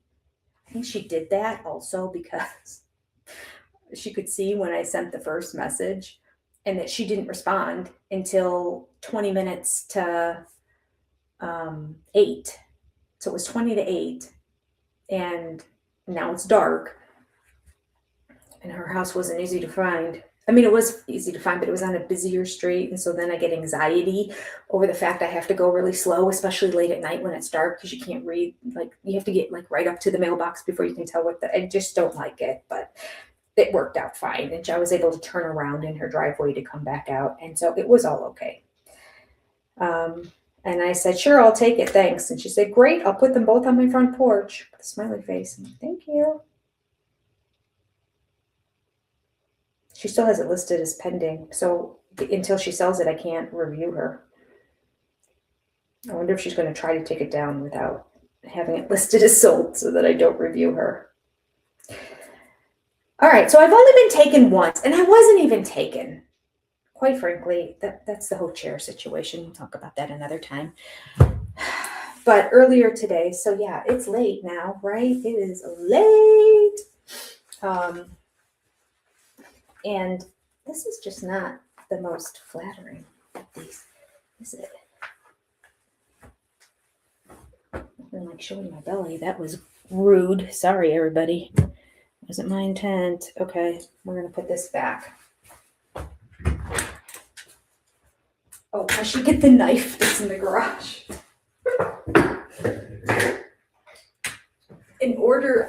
I had the door closed so much that it like locked in. So I had to put something in there to unlock it. So I used a knife. And then I thought, just in case it closes while I'm gone and I'm locked in my garage, I'm going to use the knife to get back in, because that was a different door lock. Like, I have the key to the old door lock, but I didn't have, like, this wasn't programmed, and I had it manually locked, but it wasn't set until just now with the code. So I'm like, if somebody breaks into my garage, and they also have access to a knife to get in, or maybe it was the dumbest thing I ever did. I don't know. Interesting that they chose to make it black on the other side, because it's silver on the inside because all the hardware in the house is silver. I didn't want to go with black. I don't know if I regret that or not. I feel like the whole farmhouse cream with black has been done for so many years that it's on its way out. And I just didn't think it was a good idea. It was an upgrade. I would have had to pay something like $600 to switch all the silver to black. I'm thinking now, like maybe in individual rooms, like maybe in this downstairs bathroom, I might make it black, but I can always just tape around and get a good Rust-Oleum spray paint and turn it black. I don't even have to take it out. I hate changing plumbing. I'm sorry, there's still splatter paint on here. I never noticed it before, so it's obviously not a big deal, but it really bothers me to put something away or like put something back together and it not look right. Especially if it's frickin' brand new, right? Am I right or am I right? Okay, why is this not going in? There we go. We also never really touched up that spot. There's a spot of missing paint on the door. I'm just gonna get white paint and touch that up and touch this up too. Oh well. Does this one have paint on it? A little bit at the bottom. See, now on the bottom you're not gonna see it. It's just a few dots.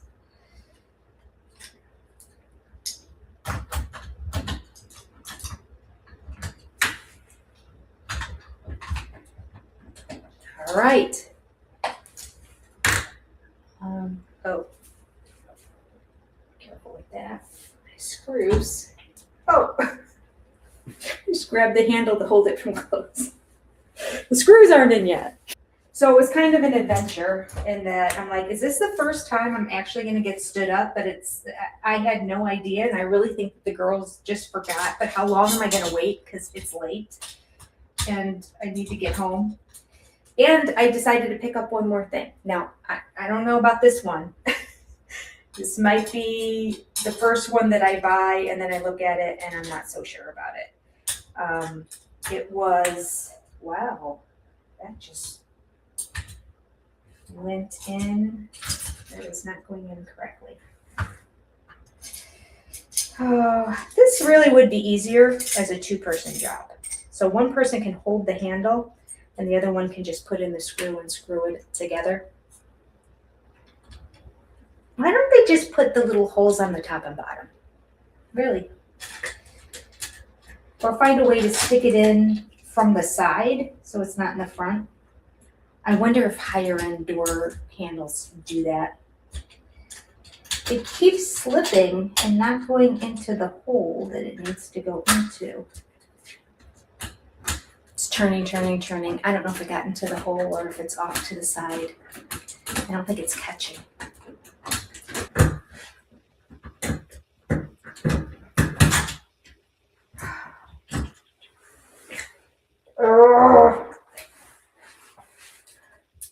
Simplest things, the absolute simplest things. This does not want to go in the hole. Now I don't know how to get it out because it's... How do I get it out of there?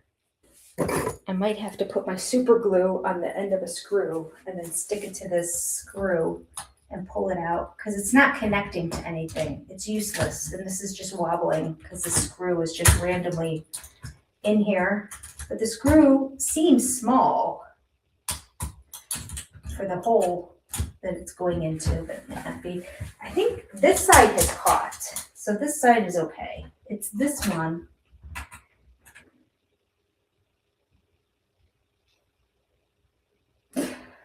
Super glue it is.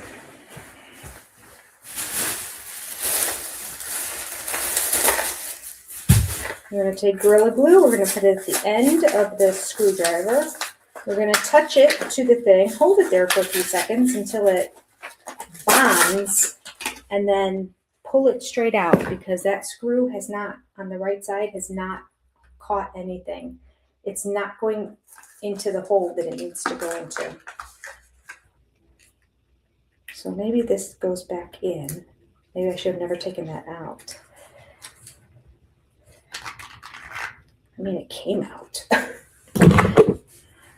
And then put this cap on and tighten it firmly. Okay, maybe that punctured it. Oh, it did. Good golly, it's just streaming out. Of course it is. Get a little dab. That's more than a little. Little dab should do ya. Touch it to the screw. And let's hold it for 20 seconds. And it disconnected. It worked for a hot second. Do you understand what my problem is? The screw didn't go into, there's one little hole there, but there's all kinds of open space all around it. So the screw is in the open space, but it's at an angle now that I can't pull it out because it's so deep. It's almost like I should have had because the screws seem smaller than they need to be. We're going to do this again.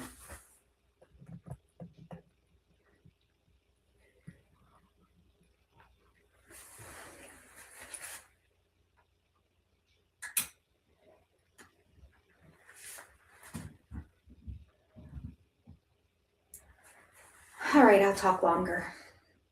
So there was one other thing in Portland, which I thought was closer to White House than it was because it was 35 minutes away. And that's about 35 minutes from me. So it wasn't probably a smart move. But she was selling 12 panels of curtains. And I need a bunch in there. And I thought, you know what, temporarily, if I can get it done before I leave, it'd be nice to just have curtains on the windows. Okay. Oh, it was coming and then it just didn't hold enough. So much for Gorilla Glue being so strong. Ooh, I almost glued my fingers together. That works. Just not metal on metal. Why do they design it like that? That's a poor design. That's what I'm saying. It's a poor design. Everything else should be blocked with something. They should have some sort of metal so that the only thing that the screw can go into is the hole, not up to the top or the bottom, the side or underneath, like all this empty space around that one particular hole.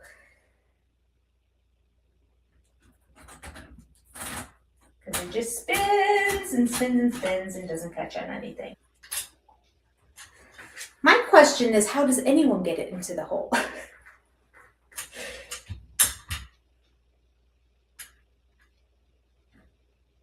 There's a chance it was never in the hole to begin with. They just put some super glue on it and stuck it in there. No, I think I unscrewed. I remember unscrewing it.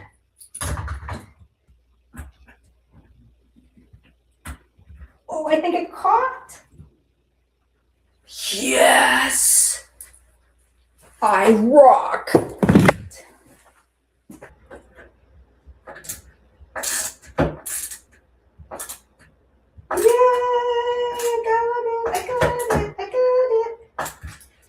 I got your number on the wall. All right. It's tight. It's not coming off again. It's done. Whew.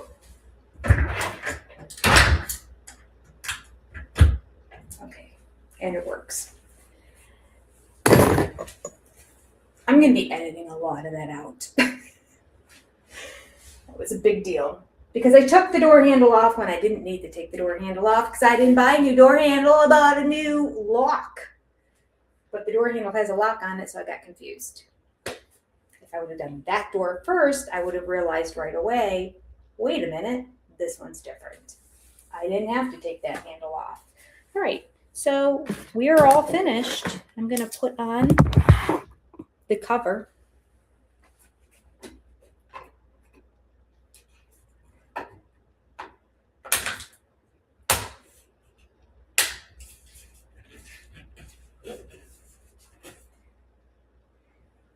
And we're done. Voila! In case you don't watch the other video, which you really should, because you can learn how to put this door lock on your own door. I'll have to look up and see how much it costs. It was not that expensive for what it is. I would think these would be hundreds, like a $200 thing, or it wasn't. It wasn't even $100. I'm pretty sure it was like, oh wait, maybe it was $100. But it was like $130, I think. But the model before it, they actually dropped it in price when they made this one. The model before it was like $170 or something like that, and they dropped it like $50. So they added some features to it, which I like in the smart home thing. They got rid of the fingerprint detector, but that's fine. I can just use my phone. All right, so my app has door lock on it. So if I hold this, it says hold to unlock. Unlocked. I have my own, because this side has the keypad. So I programmed my own keypad into it. And then I programmed another one that I know is my daughter's passcode to her iPhone. So I put that one in there too, so she would remember it. Hold to lock. I only need to really do the hold to lock when I'm outside, because I can just lock and unlock it on the inside. Okay. So I got curtains from the other lady who was in White House, and I was a little nervous because after I got there, she's like, oh, here's the 2 boxes of them. I'm like, okay, here's your money, $15. $15 for 12, or I think it was 12 curtain panels. It was a good deal. And I have to look at them again to see if I'm going to, it seemed like I was going to like it when I took a close-up picture, but she said it was kind of brownish, kind of green. And I'm like, I was thinking about kind of going with like a mossy green accessories in that area, because I have no color really. It's just gray, brown, and black. Everything. Gray, brown, black, cream. Those are the colors. So I was thinking about trying to add some moss green accent. So I'm like, that might be perfect. And then I picked them up and she's like, here you go. Now, some of them have streaks where they're lighter from the sun bleaching them. I'm like, okay, so they're not great quality. And now they're streaky in certain spots. It's okay. If I still have the time, I'm going to hang the curtain rods, and then I'm going to hang those curtains. I'll see where it is and see if I can kind of hide them. And if not, it's fine. It's fine for now until, later on in the summer or the next time I come down and I can do more. And for $15, it will make me happy to know curtain rods and curtains are up. I didn't want to hang the curtains. Oh, wait a second. I think I'm going to want longer curtains though. I'll hang them, but they're going to be short, because I want them to be close to the ceiling and down. I want that all the way up feeling to them. And that was the one thing I was hesitating about. But I thought worst case scenario too, I can use for $15, I can put them in the guest bedroom. Although I want those taller too. But it's okay if they're shorter for a period of time. These are probably okay if they're shorter for a period of time too. Well, that was my day. And because I went to Walmart, I left Walmart, and people are just standing there talking to each other. The cashiers walked right in, walked right out, because it was already like 9:28 or something when I got there. I'm like, or no, it was closer than 9, because I'm like, do they close at 9? I think it's after 9, right? By the time I got there, it was just after 9 o'clock. But people were walking in, so I'm like, they must not close till 9:30 or 10. So I was trying to rush to get my Gorilla Glue and get my my screwdrivers. And then I went to the register and I said, so are you almost done for the day? And she's like, well, 2 more hours. And I said, well, they keep you a while, huh? What time does it close? She goes, it closes at 11. I said, it closes at 11?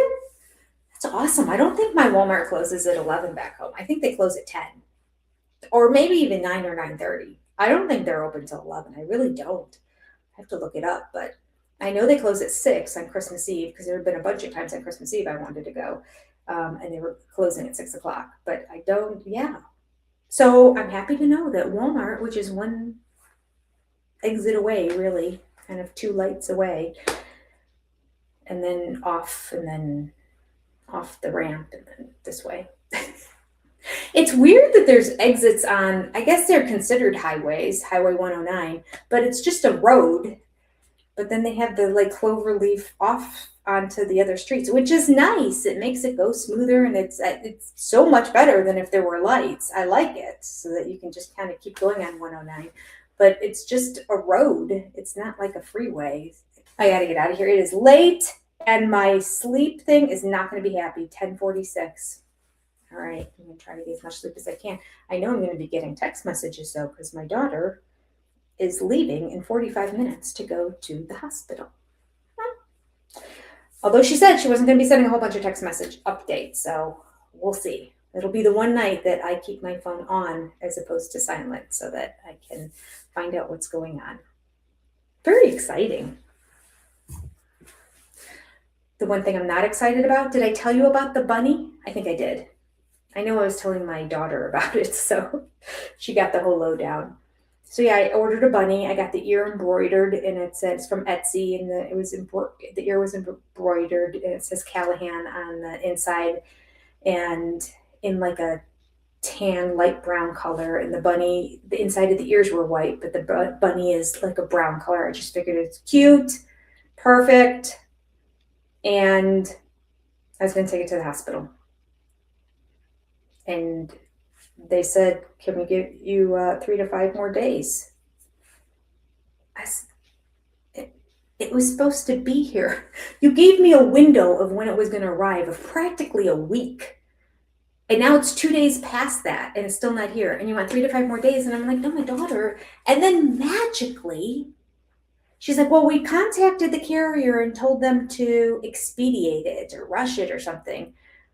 Now, what's that going to do? It has been in Illinois. It was made in Illinois. It's been at the processing plant or the shipping plant or whatever in Illinois since March 5th.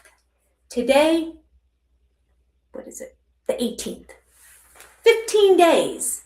It has, 10 days.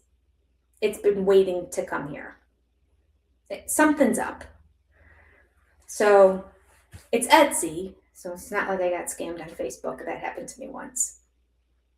Luckily, the credit card company called the post office to see if the tracking number that I was given was a valid one, and they said no. And so then the credit card company reimbursed me. Live and learn. I guess we can all get scammed from time to time. I'm wondering if I got scammed on some flowers that are supposed to come here because they said they were in Italy. Now they're saying they're in China. That reeks like scam, doesn't it? Sure does. So, they say that it's doing all this in-process stuff so that after 30 days they got their money and then they can run. They weren't that much money, like $20 or something. Like, it just seems like a lot of work for a little bit of money, but I guess if you do it to multiple people, or maybe it's really coming. Because the same kind of flowers are being sold by Shein and Temu and they're all coming from China. So maybe it really is coming from China, and the whole Italy thing was just like a fake thing that they do to make you think like you're getting fake flowers from Italy. I don't know. Anyway, I'll follow up with that one with you. I'm not doing well with shipping stuff. My daughter's birthday, I ordered her one of those comfy, I can't remember the brand, so something like comfy sweatshirts and matching shorts. And you get them for almost 50% off if you get like the next style that's coming out. So it's a pre-order, so you don't get it for like a month and a half or something. I'm like, that's fine. I'll get it 50% off. She can wait a month and a half after her birthday. So I told her it was coming.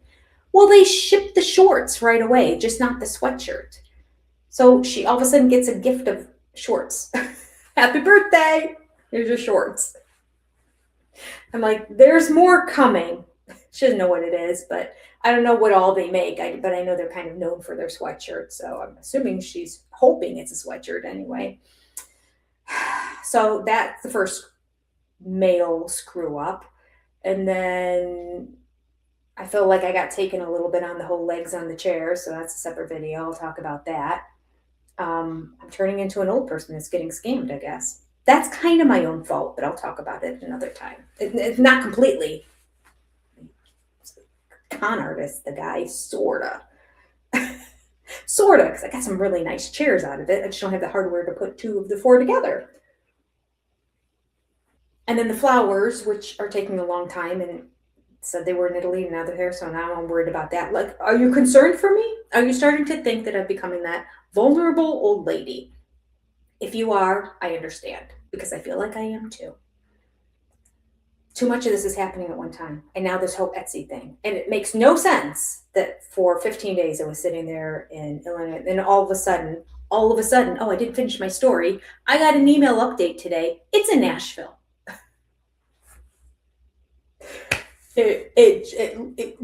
This morning it was supposed to be in Illinois, where it's been for 15 days, and then magically in one day it got here. Now I did write them back and say, I don't understand why you need 3 to 5 days. This is 7.5 hours away from Bloomington, Illinois. So, and then all of a sudden it was in Nashville.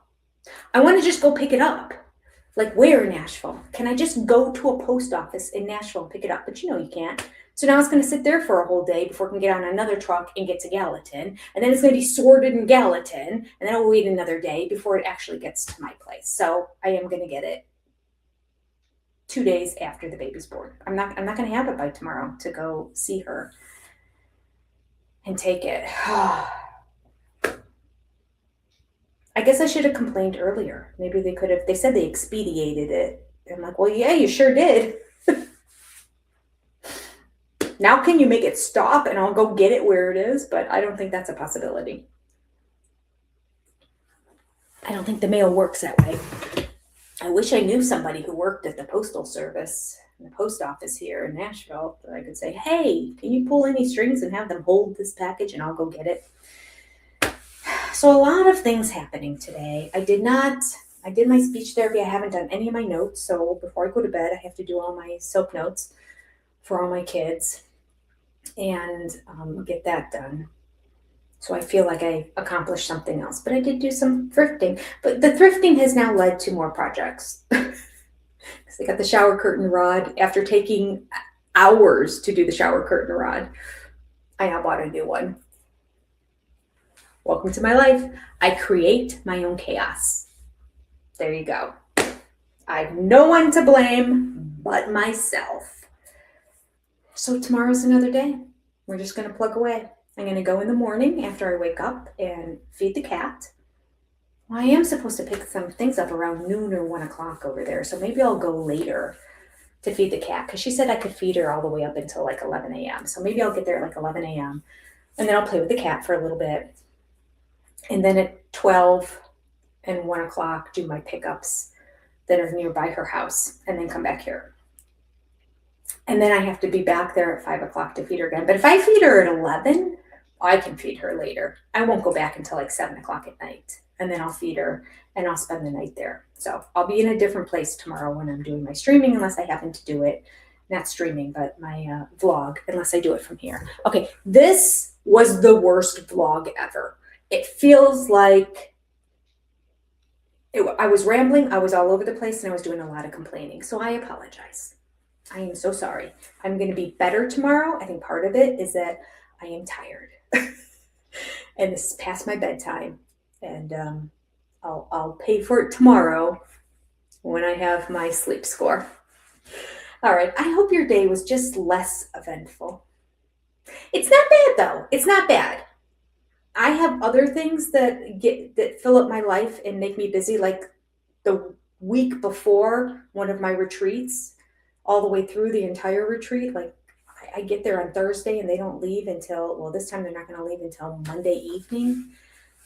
It's a long time to be there and get very little sleep and help a whole bunch of people for the outcome of the money, because then I'm behind on everything else. The good part is that Sister Wives isn't going on right now. So that is a blessing that this baby is not coming during Sister Wives season, because that is a good 15 hours a week of, not including the live streaming, just editing 15 hours of editing, plus 2 hours of watching it live with the SOS, plus 2 hours of doing the live stream with everybody on the following Monday, plus 2 hours of recording my reaction before I do the 15 hours of editing. It's just a lot.